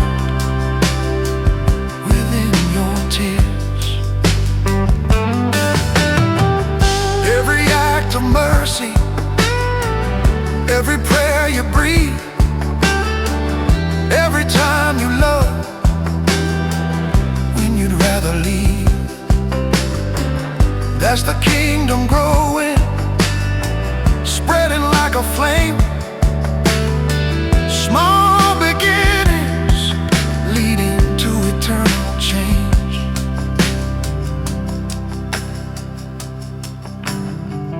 Mary's eyes are wide, understanding dawning,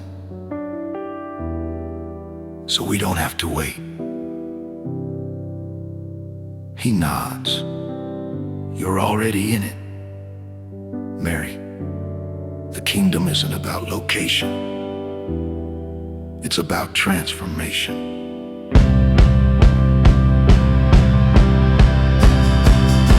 The kingdom is within you.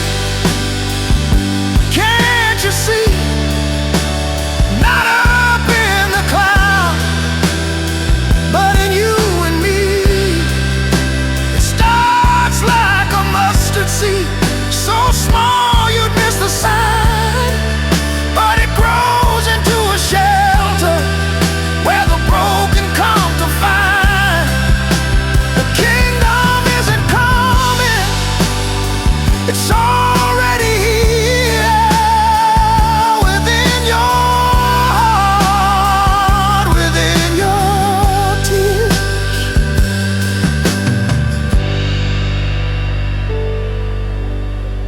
Mary understands now. The kingdom isn't someday, it's today. Growing in her heart like a seed in soil.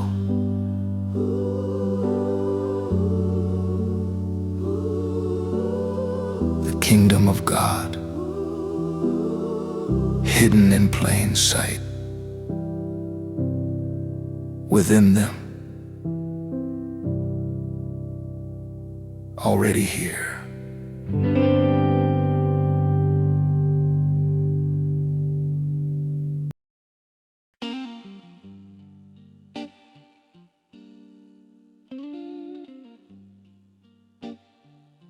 David's been quiet all evening,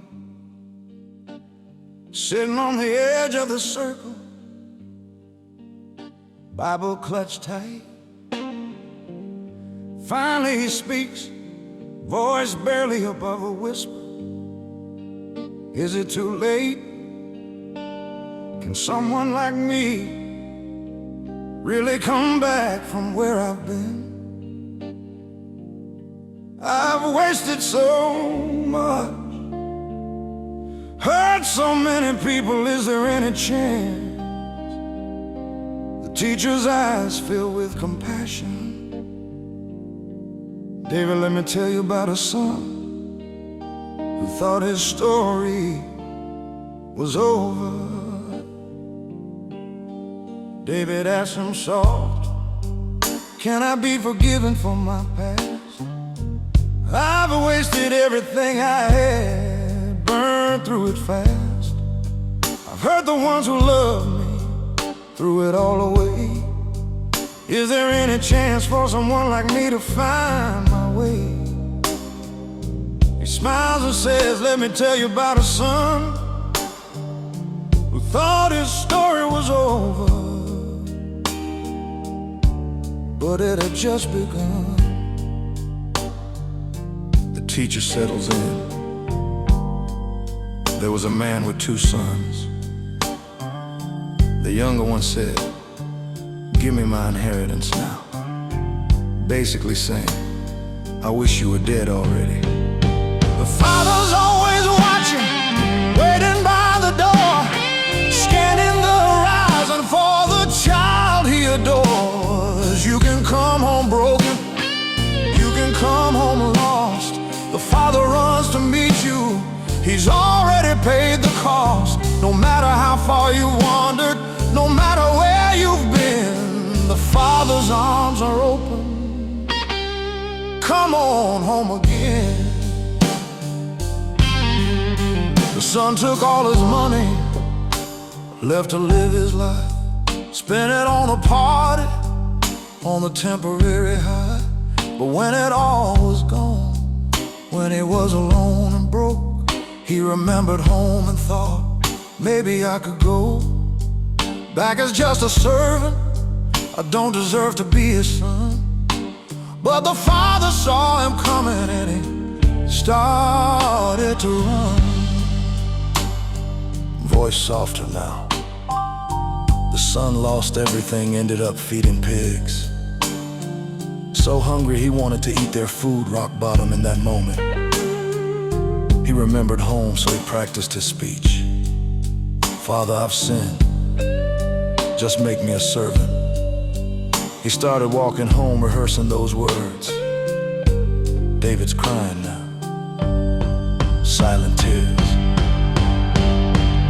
The father's always watching, waiting by the door, scanning the horizon for the child he adores. You can come home broken, you can come home lost. The father runs to meet you, he's already paid the cost. No matter how far you wandered, no matter where you've been, the father's arms are open. Come on home again. Before the son could say sorry, before he could explain, the father threw his arms around him, celebrating his name. My son was dead, but now he's living, was lost, but now he's found. That's the love of heaven when you turn around.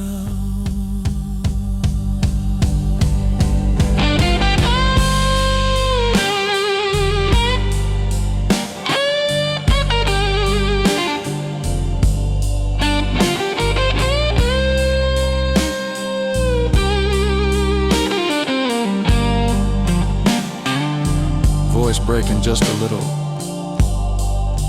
The father saw him coming from far away, had been watching every day.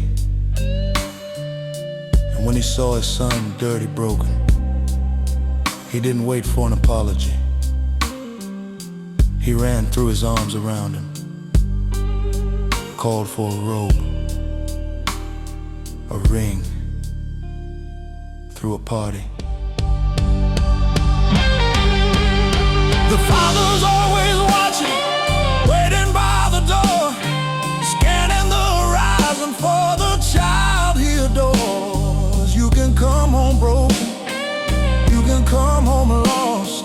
The father runs to meet you, he's already paid the cost. No matter how far you wandered, no matter where you've been, the father's arms are open.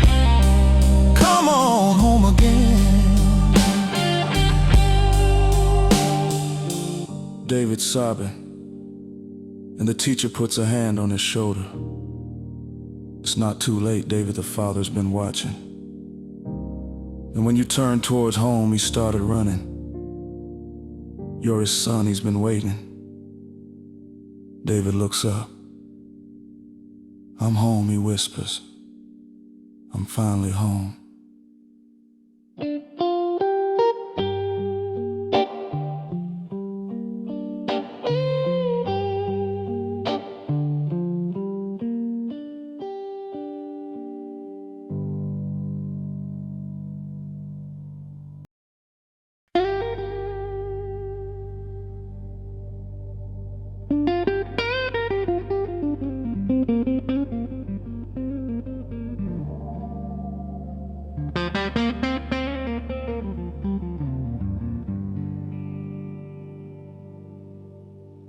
Thomas sits apart from the group tonight, phone in hand, scrolling through photos of friends who moved on without him. Group chats he's no longer in, birthday parties he wasn't invited to. Family members who stopped calling his grandma used to check on him every week. Then she forgot, or maybe just gave up. He feels like a ghost, invisible, one face in a crowd of 7 billion. What's one person? What's one life? Does anyone actually notice when you disappear? He looks up, eyes hollow. What about the ones who fall through the cracks? He asks. Does anyone actually come looking? Or are we just expendable?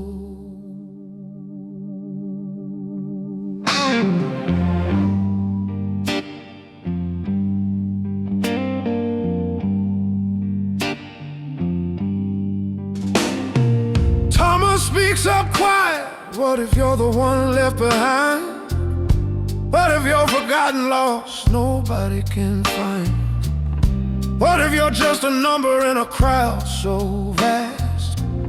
Does anyone notice when you're fading fast? He nods and says, let me paint this picture clear, about a shepherd who drops everything when one disappears. The teacher set down his cup, giving Thomas his full attention. You think you're just a number, Thomas. You think you're one of many. And if you disappeared, nobody would care. Thomas shrugs, trying to play it off, but his voice cracks. Yeah, pretty much. The teacher leans forward. Let me tell you about a shepherd. He leaves the 99 to find the one who's lost. Doesn't matter what it takes, doesn't count the cost. Searching through the darkness, calling out your name. You're not just a number, you're not all the same. Every single soul matters, every heart he knows. He'll leave the 99 to bring you home. The shepherd's got 100 sheep safe in the fold, but one is missing, wandering out in the cold. Does he say, I've got 99, that's good enough?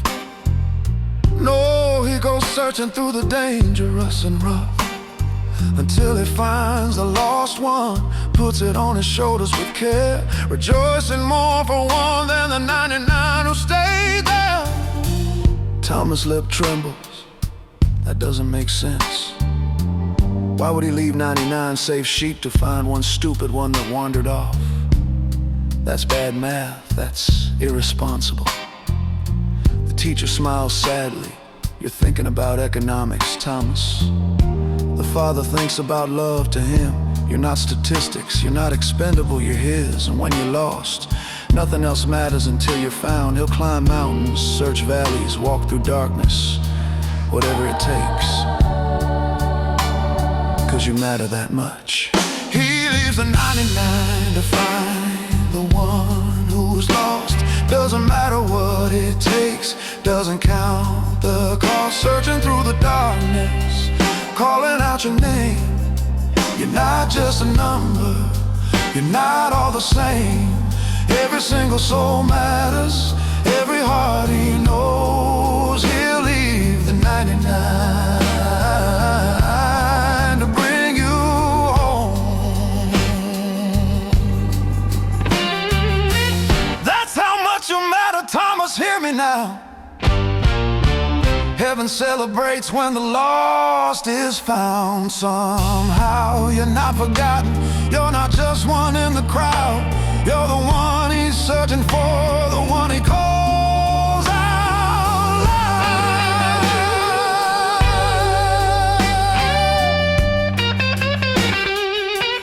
Oh, Lord.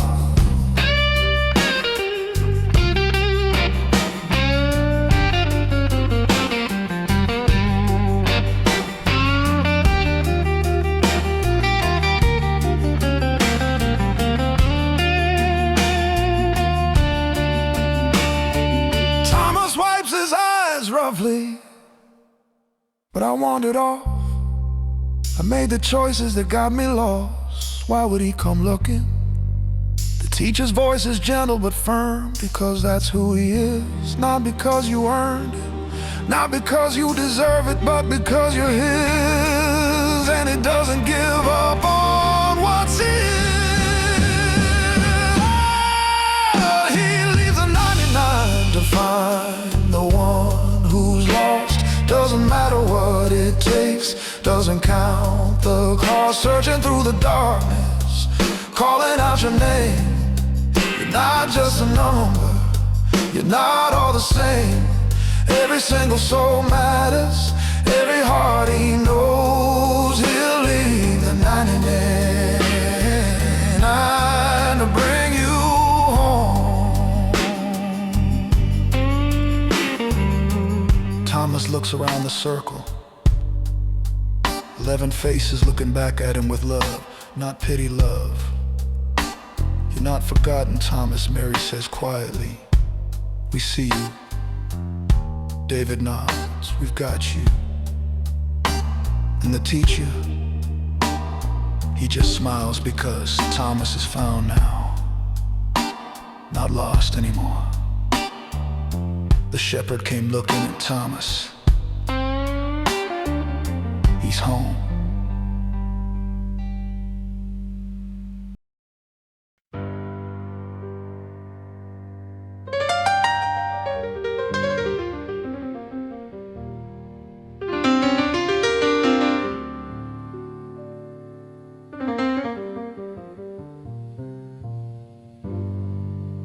Rachel's been carrying it for months. The weight of betrayal, her best friend betrayed her again. First time Rachel forgave, second time she forgave again, barely third time. She's exhausted, tonight she can't hold it in. How many times, she asks, voice shaking, 7 times. Is that enough? Because I'm done.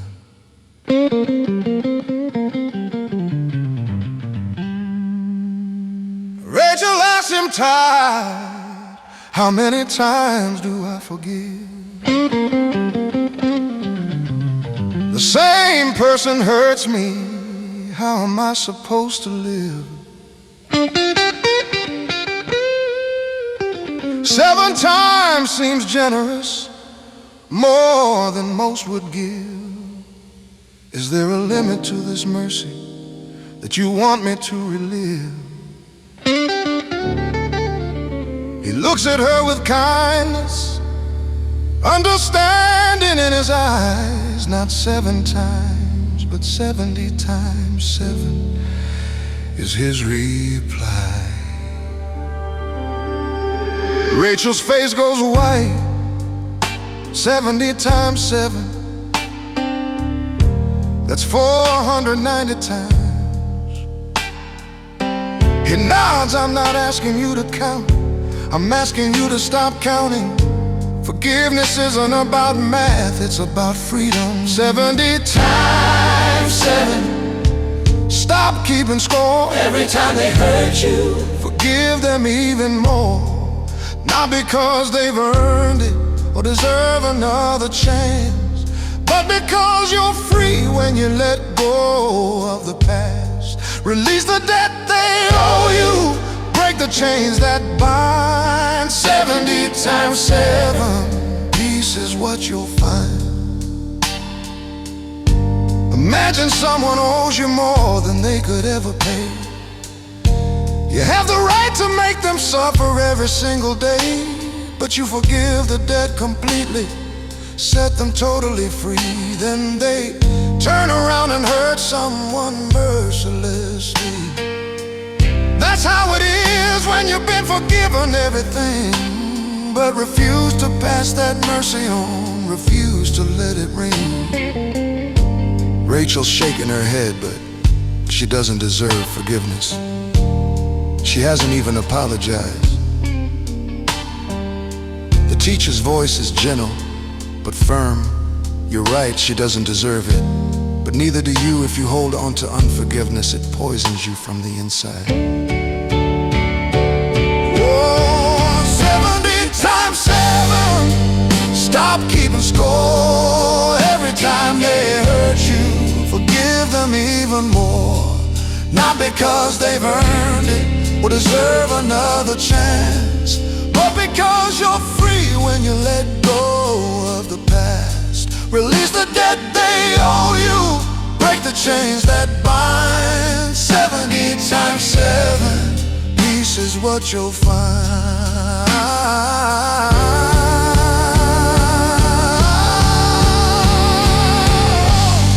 You've been forgiven more than you could ever know.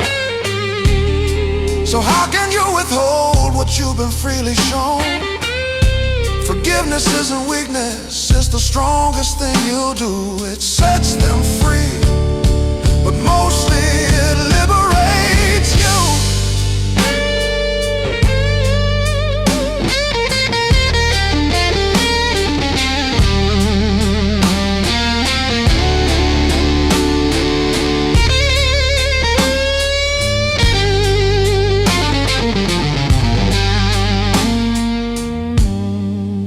Rachel's crying now.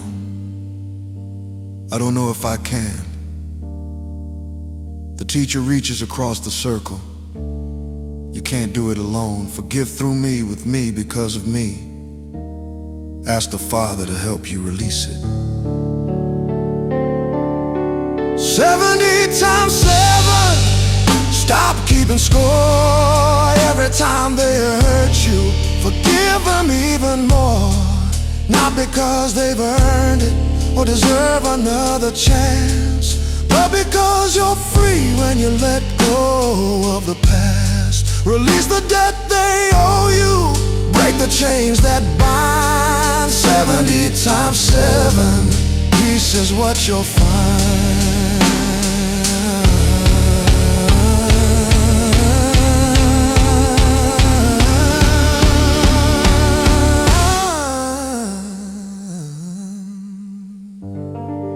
Rachel breathes out slowly, like she's been holding her breath for months. The burden's still there, but lighter. Forgiveness isn't one time, it's a choice.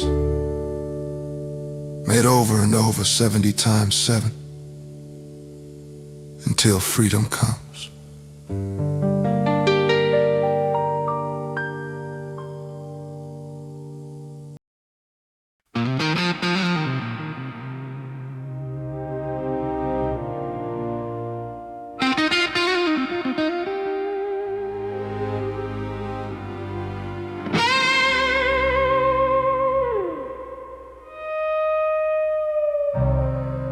Carlos has been working 2 jobs since he was 16,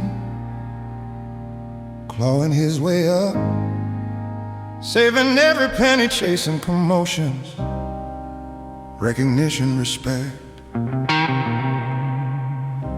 He watches the influencers with millions of followers, the CEOs with corner offices, the ones with power platforms and people hanging on their every word. That's what success looks like, right? Climbing the ladder, getting to the top, making sure everyone knows your name. Tonight he finally asked the question that's been burning in him. How do I become great?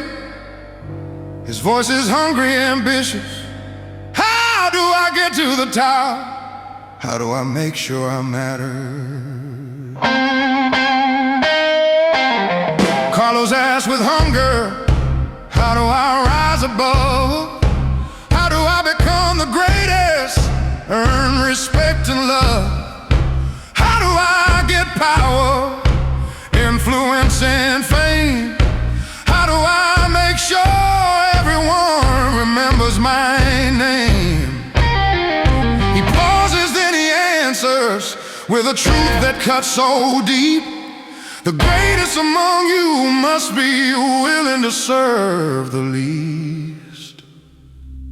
Carlos laughs, not mockingly, just confused. Serve the least. That's the opposite of what everyone says. You climb by stepping on people, not washing their feet. The teacher's eyes are intense now. Exactly. That's how the world does it. But the kingdom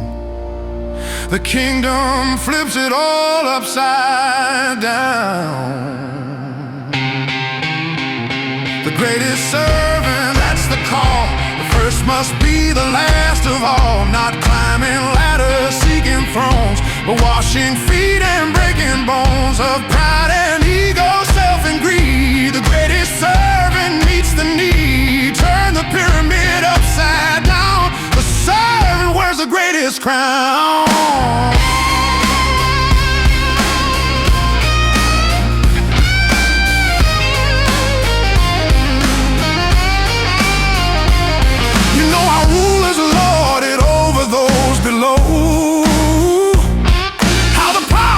Make sure that everyone will know they're in control, they're at the top, they make the call.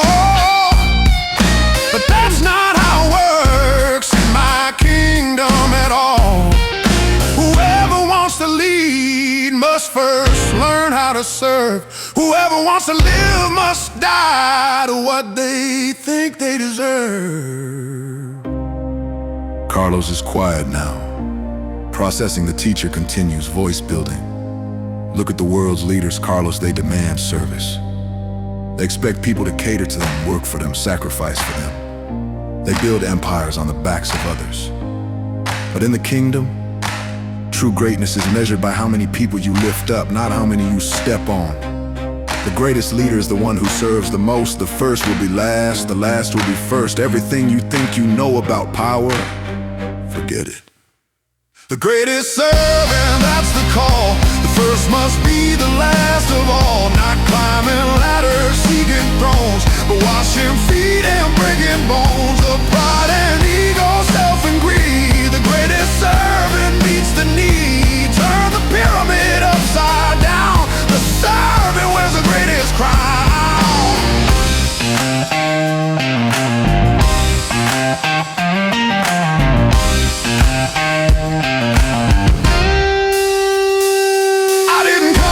To be served, but to serve and give. My life is ransom so that you could live. If you want to follow, take up the same way. Serve others daily, die to self each day.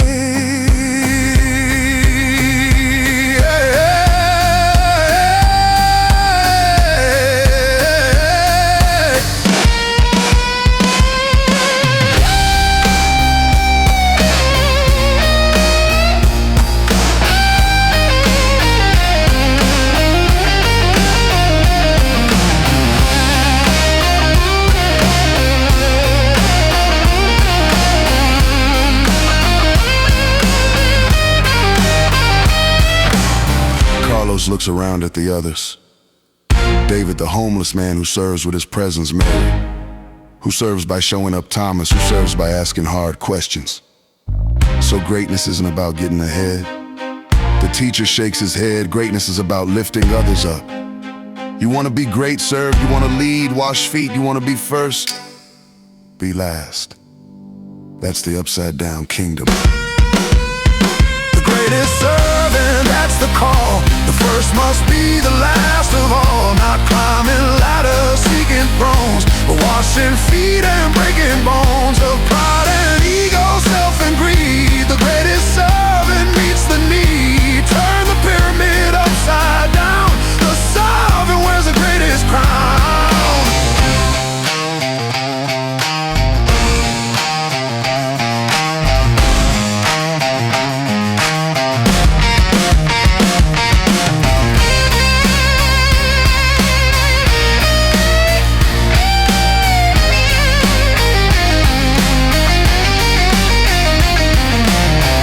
Carlos sees it clearly now.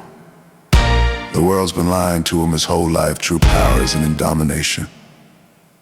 True greatness isn't in accumulation. True leadership isn't in control, it's in service. It's in sacrifice, it's in love. The upside down kingdom where the last become first, and the servant wears the crown. That's where real life is.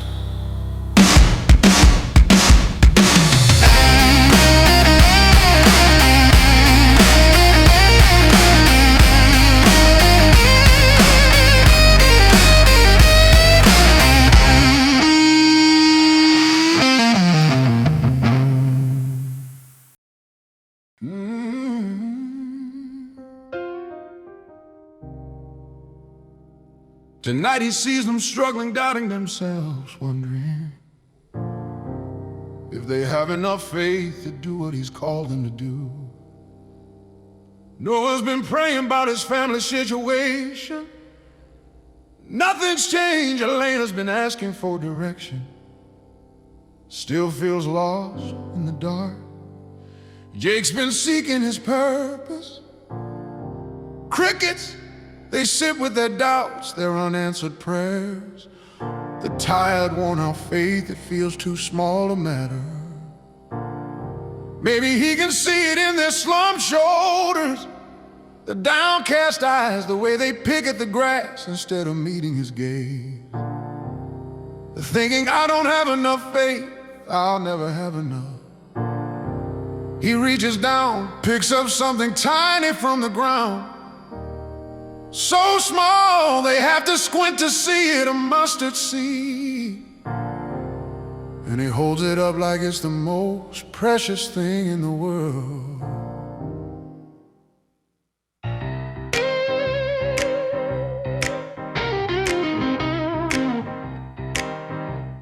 He gathers them close, holds a seed in his hand. This is smaller than small, barely grains of sand. But if you plant it deep, watch what it becomes.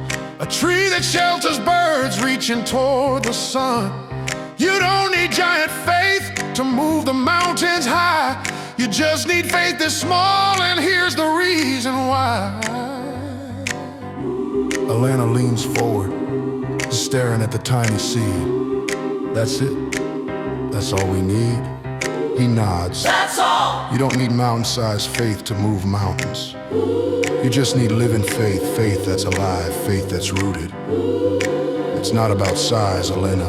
It's about vitality. Mustard seed faith, that's all you need. Tiny but alive, planted like a seed. Nothing is impossible when you truly believe. Mountains will move, chains will break free. Don't measure your faith by the size of the storm. Mustard seed faith keeps your spirit warm.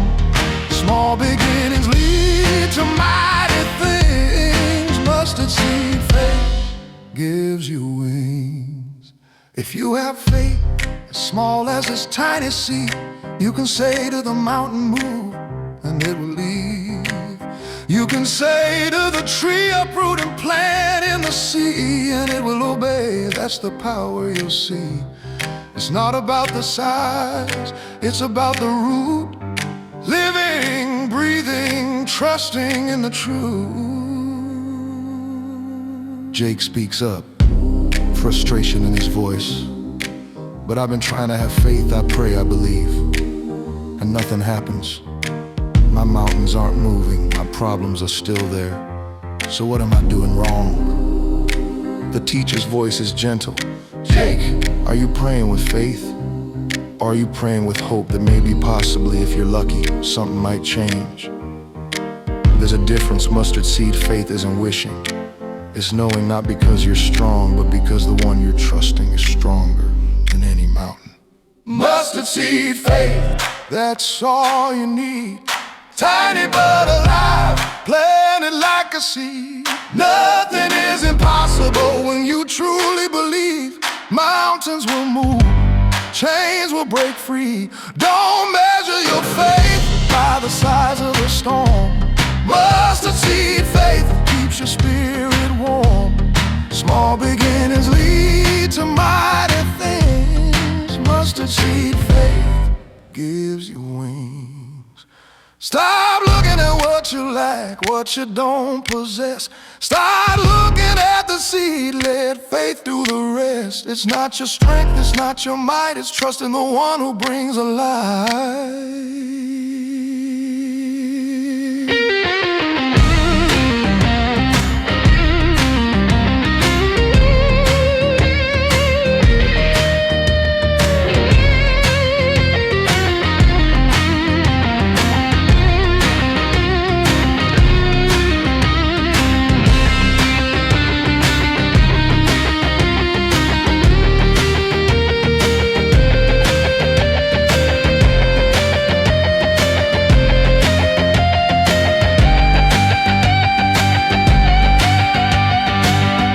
Marcus holds up his hand.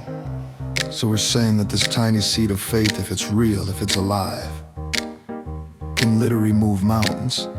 The teacher smiles. I'm not speaking metaphorically, Marcus, I'm speaking literally. If you have faith this small, nothing will be impossible for you. Nothing.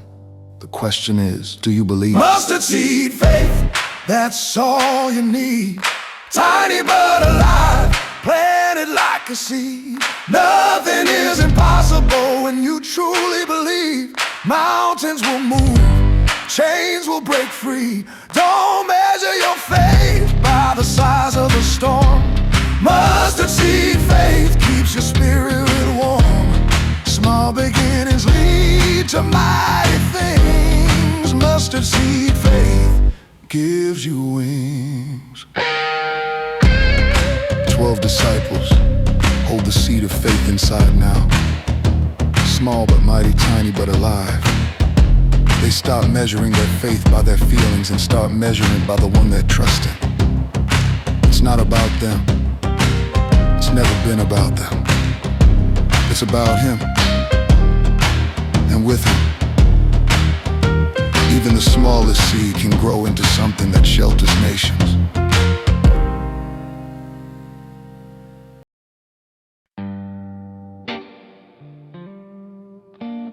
The night grows cold as something's changed. He looks at them differently now, not with the gentle teacher's smile, but with the weight of what's coming. Listen carefully, he says with urgency, I won't be here forever,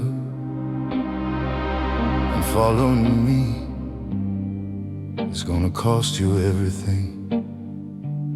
So count the cost before you go any further. Before you follow me, you better understand this path ain't easy, it'll cost more than you planned. You think it's just good vibes and miracles to see. Now you gotta carry your cross if you're walking with me. Deny yourself daily, lose your life to find it true. The world will hate you just because they first hated who? Me, and I won't be around forever, hear me clear. I'm preparing you for when I disappear. Sarah's face goes pale. When you disappear, he doesn't sugarcoat it. I mean exactly what I said. Our time is limited. When I'm gone, you'll carry on without me, so decide now. Are you in, or are you out? Count the cost before you sign your name. Following me means nothing stays the same.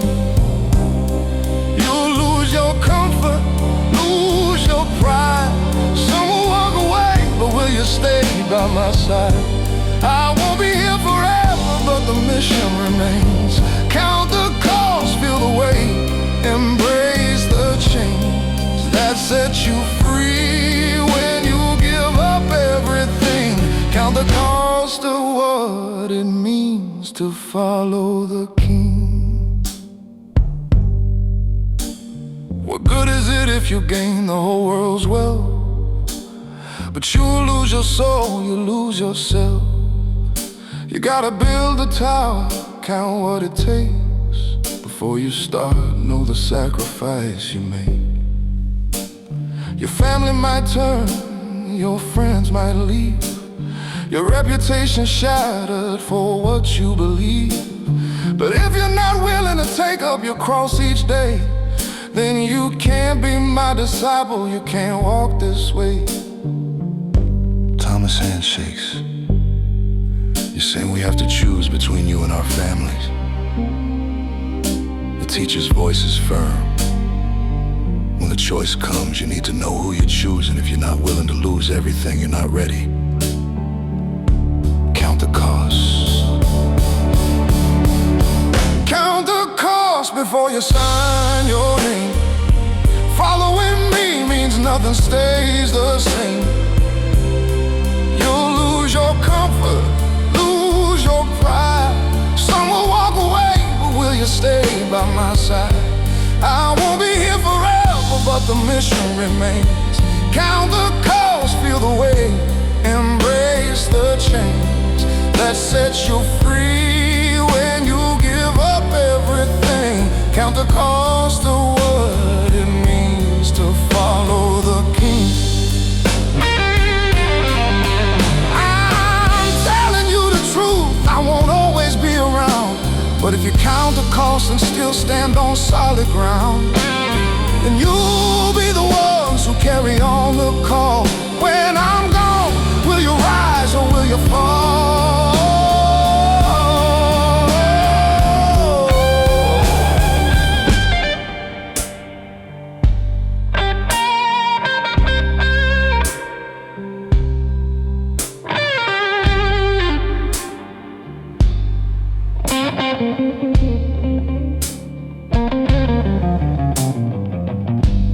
The silence is heavy. Maya's crying quietly. Carlos looks like he might walk away. But slowly, one by one, they look up. Despite the fear, despite the cost, they nod. They stay. Count the cost before you sign your name. Following me means nothing stays the same. You'll lose your comfort, lose your pride. Some will walk away, but will you stay by my side? I won't be here forever, but the mission remains. Count the cost, feel the weight, embrace the change that sets you free when you give up everything. Count the cost of what it means to follow the King. 12 faces solemn, understanding the weight. The cost is high, but so is what's at stake. They count their way, and knowing exactly what they're choosing, they choose them anyway. The cost is everything, but he's worth it.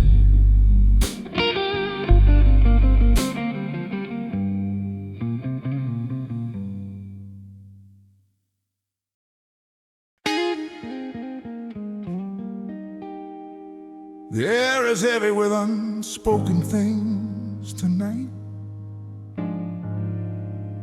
heavier than it's ever been. He looks at each of them: Mary, David, Thomas, Rachel, Sarah, Marcus, Elena, Jay, Carlos, Aisha, Noah, Maya. And his eyes carry both love and sorrow in equal measure. They've been together for weeks now, learning, growing, changing. But something's different tonight. There's a finality in the way he speaks, a tenderness that makes their chests ache. He reaches out, touches Mary's hand, then David's shoulder, looking at each of them like he's memorizing their faces. I need you to understand something, he says quietly, voice thick with emotion. There is no greater love than this, that someone would lay down their life for their friends. And you are my friend. I've loved you the way fathers loved me. Now remain in that love, let it set you free. Love each other the way that I have loved you. This is my command, this is what you do. Greater love has no one than this right here, to lay down your life for the ones you hold dear. David's breath catches, lay down your life. You mean sacrifice, die for someone. The teacher nods slowly, and there's something in his eyes, like he's not speaking hypothetically, like he knows something they don't. Yes, David, the greatest love isn't words, it's action. It's giving everything, even your life, for the people you love. Greater love, there is no other kind. Sacrificing everything, leaving self behind. Not just words or feelings that will fade away, but giving up your life every single day. You are my friends if you do what I say. Greater love will show them the way. I chose you, you didn't choose me. Now go and bear fruit that will last eternally. I don't call you servants anymore, that time is done. I call you friends because I've shared all I've become. Everything the Father told me, I have made it known. You're not in the dark, you're not alone. I'm preparing you for when I have to go, but this love will remain, this love will grow. Aisha's voice trembles when you have to go. You keep saying that, where are you going? Why can't we come with you? His smile is sad, beautiful, breaking. Where I'm going you can't follow yet, but you will later. Right now, I need you here.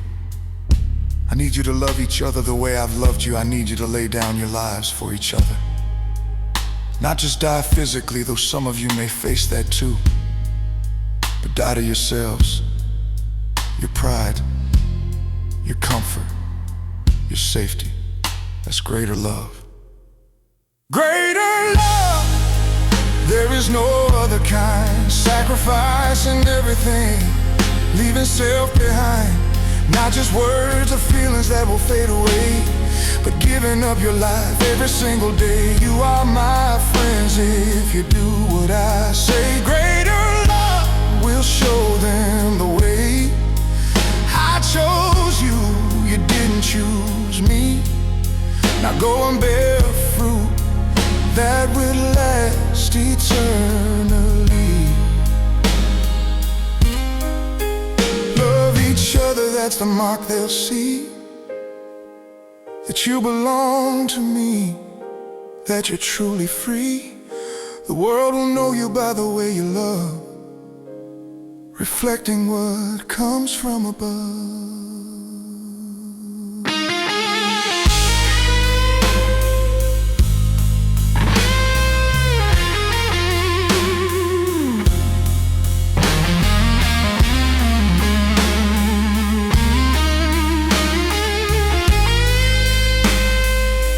Rachel's crying openly now.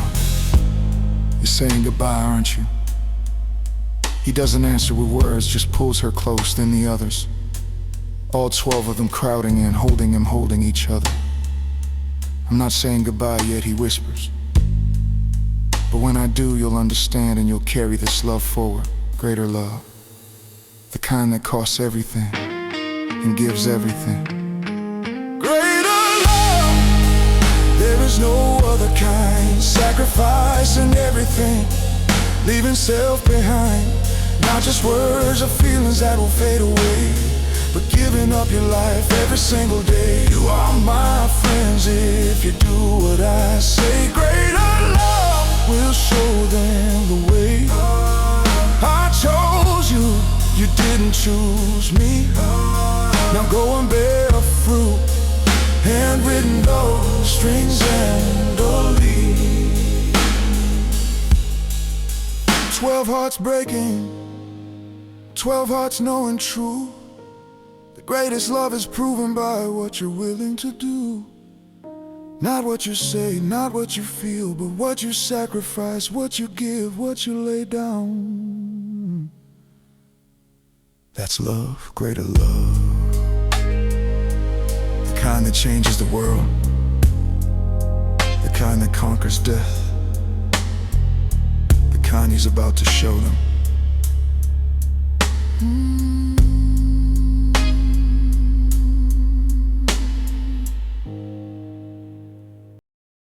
He stands before them one last time with a teaching that will determine everything. The lessons are finished, the miracles witnessed. Now comes the moment of truth. You've heard everything I've said, you know the truth. But here's the thing, hearing isn't enough. Will you actually do it? Will you build your life on solid ground? Or let it all wash away when the storms come?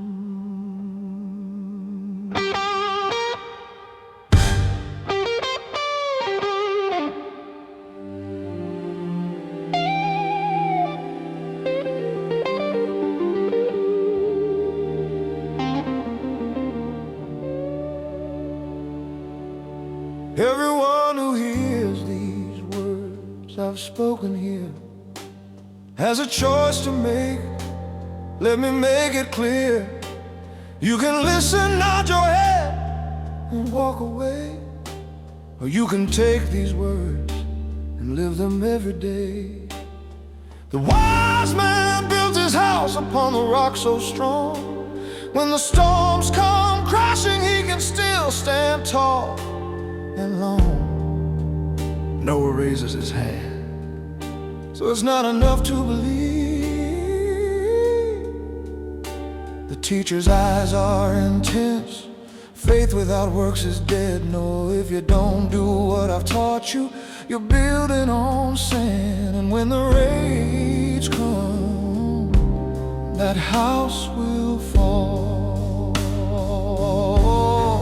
Build on the rock, not the shifting sand. Don't just hear the words, take a real stand. When the rain falls down and the floods come fast, only what you build on truth will last. Don't be a fool who hears but won't obey. Build on the rock, starting today. The storms are coming, that's a guarantee. Will your foundation hold, or will you fall and flee? The foolish man hears the same exact words I say, but he goes home and lives his life the same old way. He builds his house on sand, on feelings, on the trend. When the storms hit hard, it all comes to an end. The rain descends, the floods rise, the winds blow and beat. His whole life crumbles, scattered in the street. Marcus speaks up, but what if we try and fail? The teacher's face softens. Then you get back up and keep building. The rock isn't perfection. The rock is obedience, choosing every day to do what's right, even when it's hard. Build on the rock, not the shifting sand. Don't just hear the words, take a real stand. When the rain falls down and the floods come fast, only what you build on truth will last. Don't be a fool who hears but won't obey. Build on the rock, starting today. The storms are coming, that's a guarantee. Will your foundation hold, or will you fall and flee?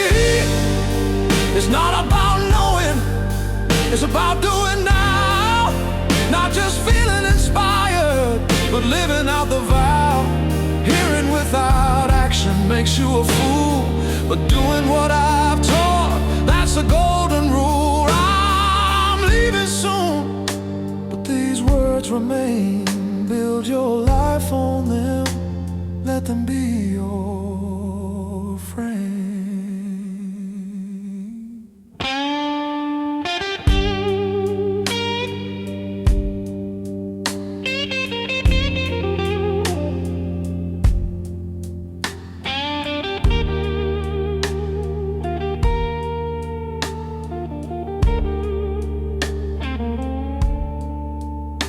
Alana's voice is barely a whisper. You keep saying you're leaving when? He doesn't answer directly soon, which is why this matters when I'm gone. You'll only have what I've taught you, so build on it. Build on the rock, not the shifting sand. Don't just hear the words, take a real stand. When the rain falls down and the floods come fast, only what you build on, truth will last. Don't be a fool but won't obey. Build on the rock, starting today. The storms are coming, that's a guarantee. Will your foundation hold, or will you fall and flee?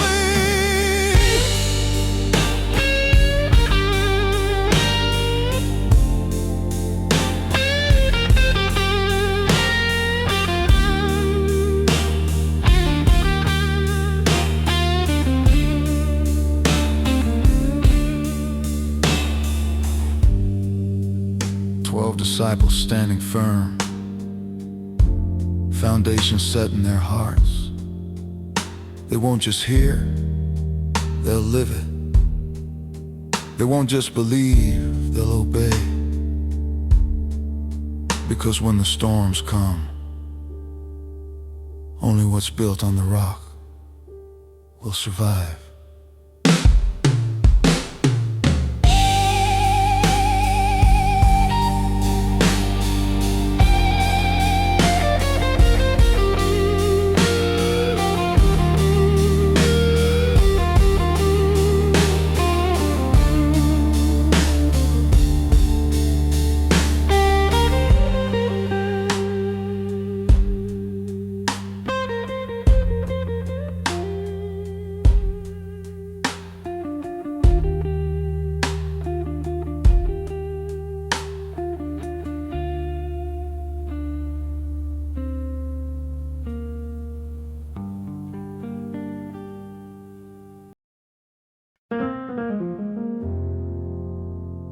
They're afraid now,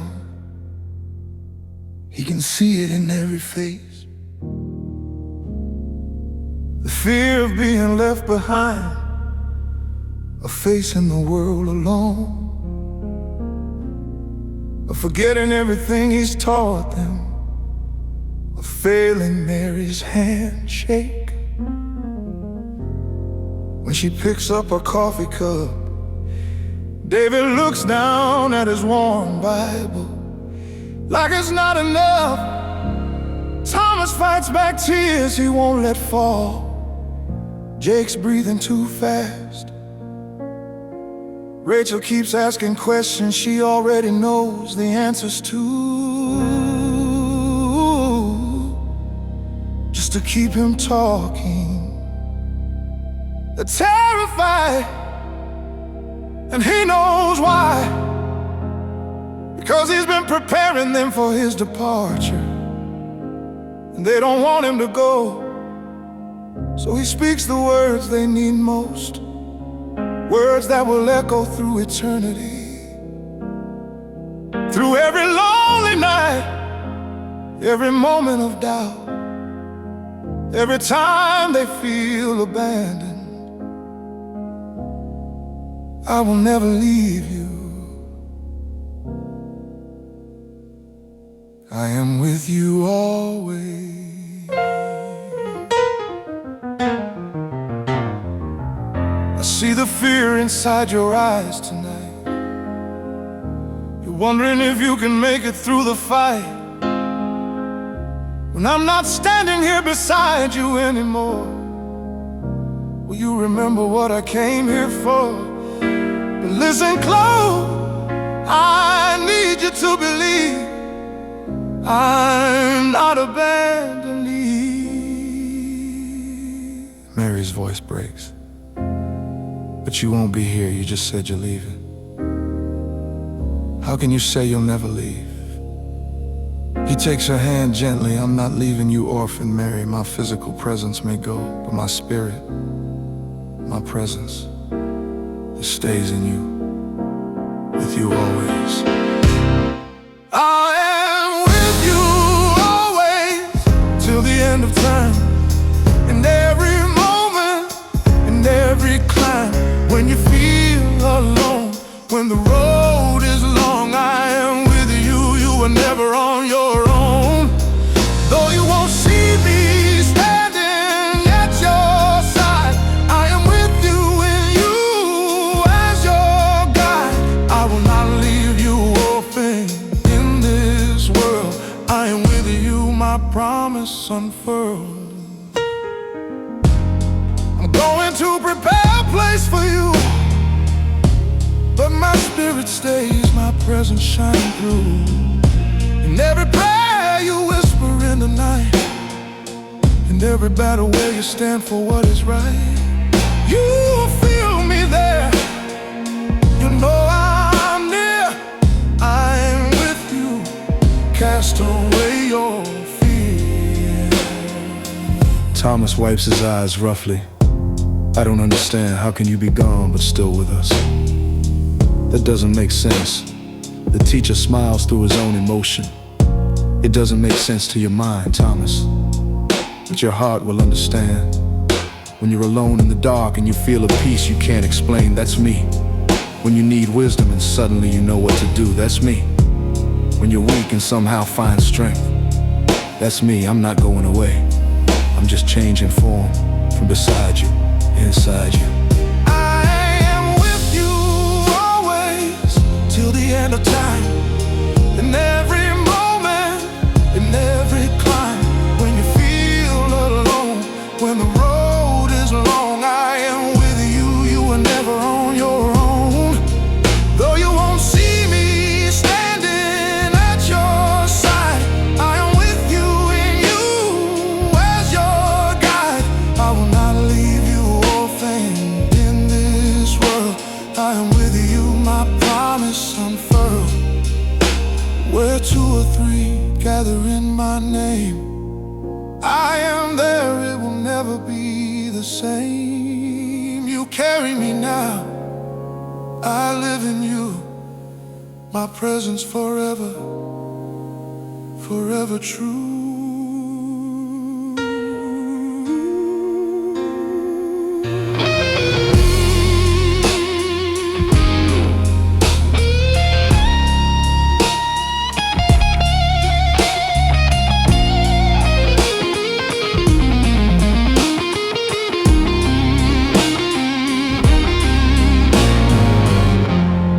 Carlos's voice is small, vulnerable promise. The teacher looks each of them in the eye, one by one.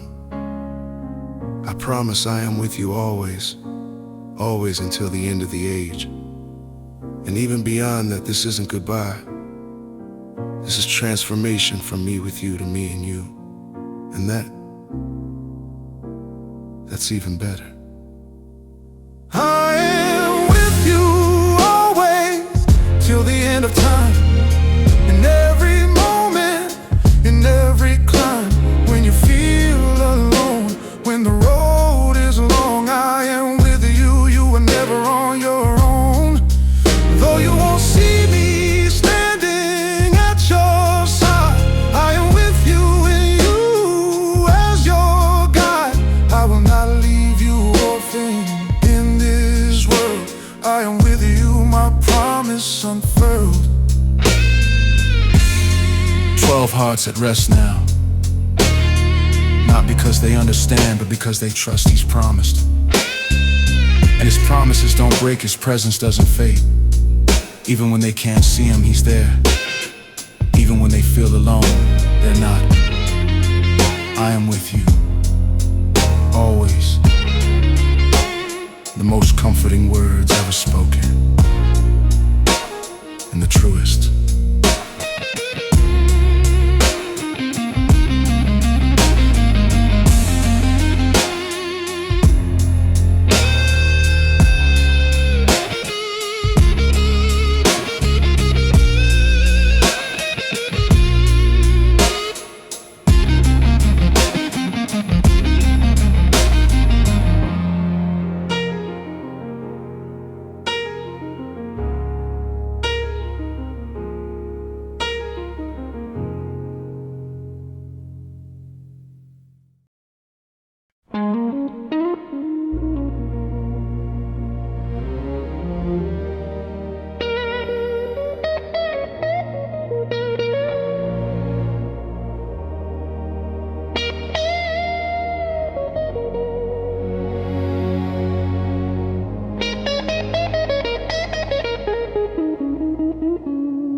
He sends the message to all 12. Meet me at the park by the pond where it all began. Mary arrives first, walking slowly, dreading what's coming. Then David, one by one, they come. They know somehow, they all know. This is the last time they'll stand together like this. The sun is setting, painting everything gold and purple.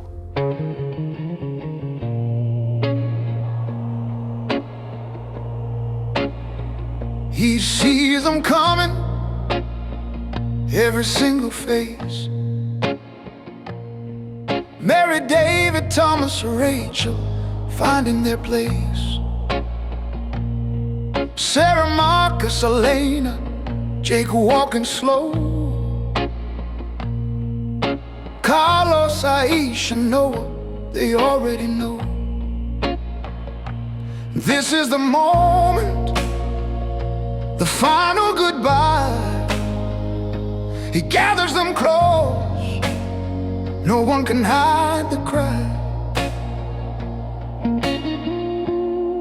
They sit in a circle, just like that first night. But everything's different now, they're different.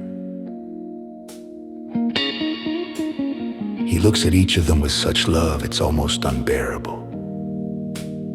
Look at what you've become, he says quietly. One last time, we stand together here. One last time, through the love and fear. Everything we've learned, everything we've seen. One last time before I leave this scene. Hold on to each other when I'm gone away. One last time, remember this day. Look at what you become, look at who you are. From strangers at a bus stop to shining like a star. You're ready now, you're stronger than you know. I'm so proud of each of you, I hate to let you go. But this was always the plan. You were always the ones to carry on the mission when my work here is done. Maya's crying openly. Please don't leave us. She whispers, Jake's jaw is clenched. Rachel reaches for Mary's hand. The teacher's own eyes are wet now. I don't want to go either. You're my family. One last time, we stand together here.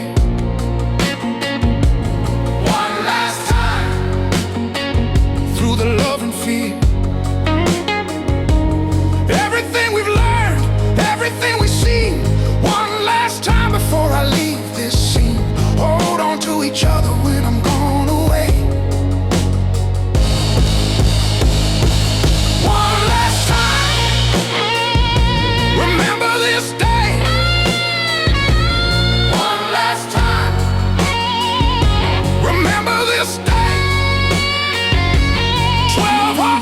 speaking, 12 voices rise. Please don't leave us, echo their cries. But he smiles through tears. You know what to do. I'm not leaving, I'm living inside of you. This isn't the end. This is where you begin. The kingdom continues. Now let it in.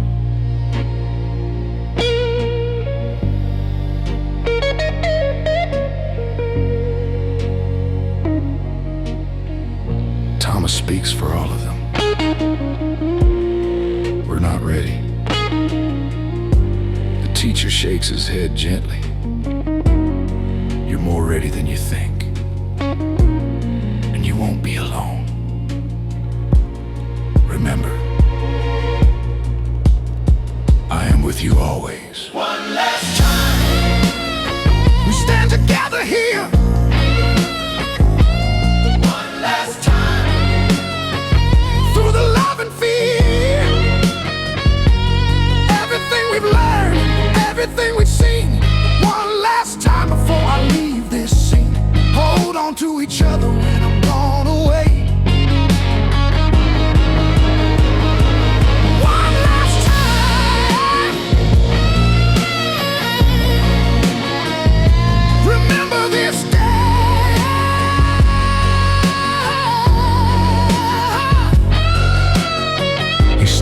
Slowly, and they know this is it. He steps back from the circle, looks at each of them one more time. Then he raises his hands. Behold, he whispers, and everything changes.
They sit in a circle by the pond where it all began. The 12 faces he's come to love: Mary, David, Thomas, Rachel, Sarah, Marcus, Elena, Jake, Carlos, Aisha, Noah, Maya. The night air is sacred, heavy with the weight of what's about to happen. They know somehow, they all know this is goodbye. He reaches into his heart and pulls forth a gift. Not something they can hold in their hands, but something they can feel burning in their souls. The Holy Spirit, power, purpose, peace. It floods into them like fire, like water, like breath itself. I give you this gift, my spirit inside, the power to heal, to teach, to guide. Everything I've shown you, now it lives in you. Go and make disciples, That's what you must do. Teach them what I've taught you. Love like I have loved. Show them the kingdom that comes from above. They can feel it. This presence, this power settling into their bones. Sarah gasps, Noah's eyes go wide, Elena's hands tingle with energy. This is real. This is happening. So you know it is me. I came From heaven to set the captives free. I walked Among you I lived and breathed your air. Now I go back to my Father's kingdom there. Spread the word of God to everyone you meet. Thank you, my beloved, our mission is complete. Behold, behold. He rises to his feet. Slow and deliberate, The moment they've been dreading. the one they cannot wait To understand, to witness, to finally see who he really is, who he's always been meant to be. I walked among you. His voice rings clear and strong. Now watch and know the truth. You've known it all along.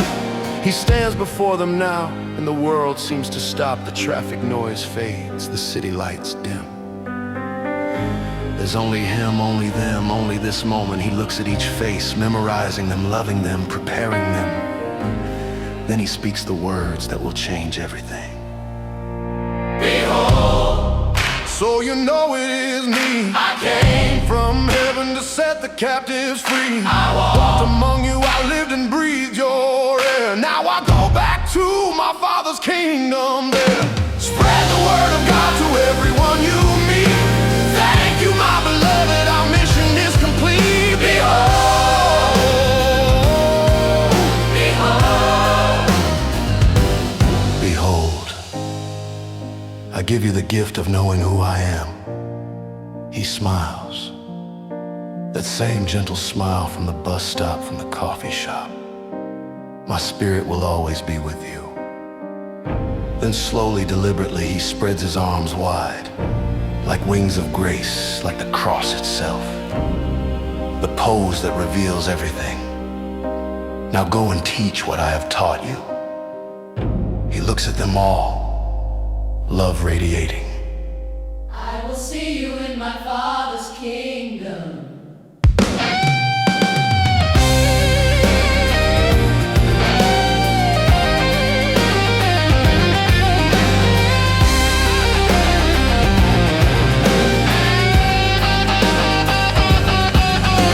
And then a flash of light, brilliant, blinding, beautiful, like lightning contained in a moment, like the sun breaking through clouds, like heaven touching earth. And he was gone.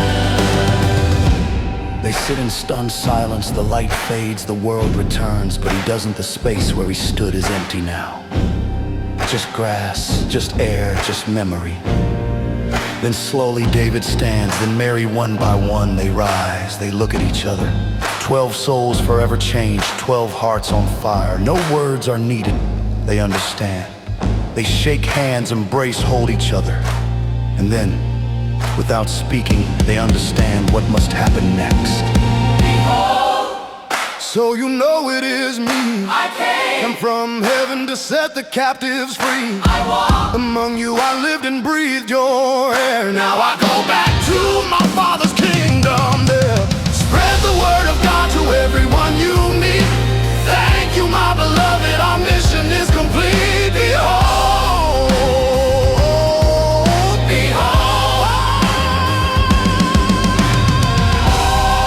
Mary turns north, purpose in every step. David heads south, no longer lost, no longer alone. Thomas walks east, believing with his whole heart. Rachel goes west, forgiveness lighting her path. Sarah, Marcus, Elena, Jake, each finding their direction. Carlos, Aisha, Noah, Maya, spreading to the corners of the city.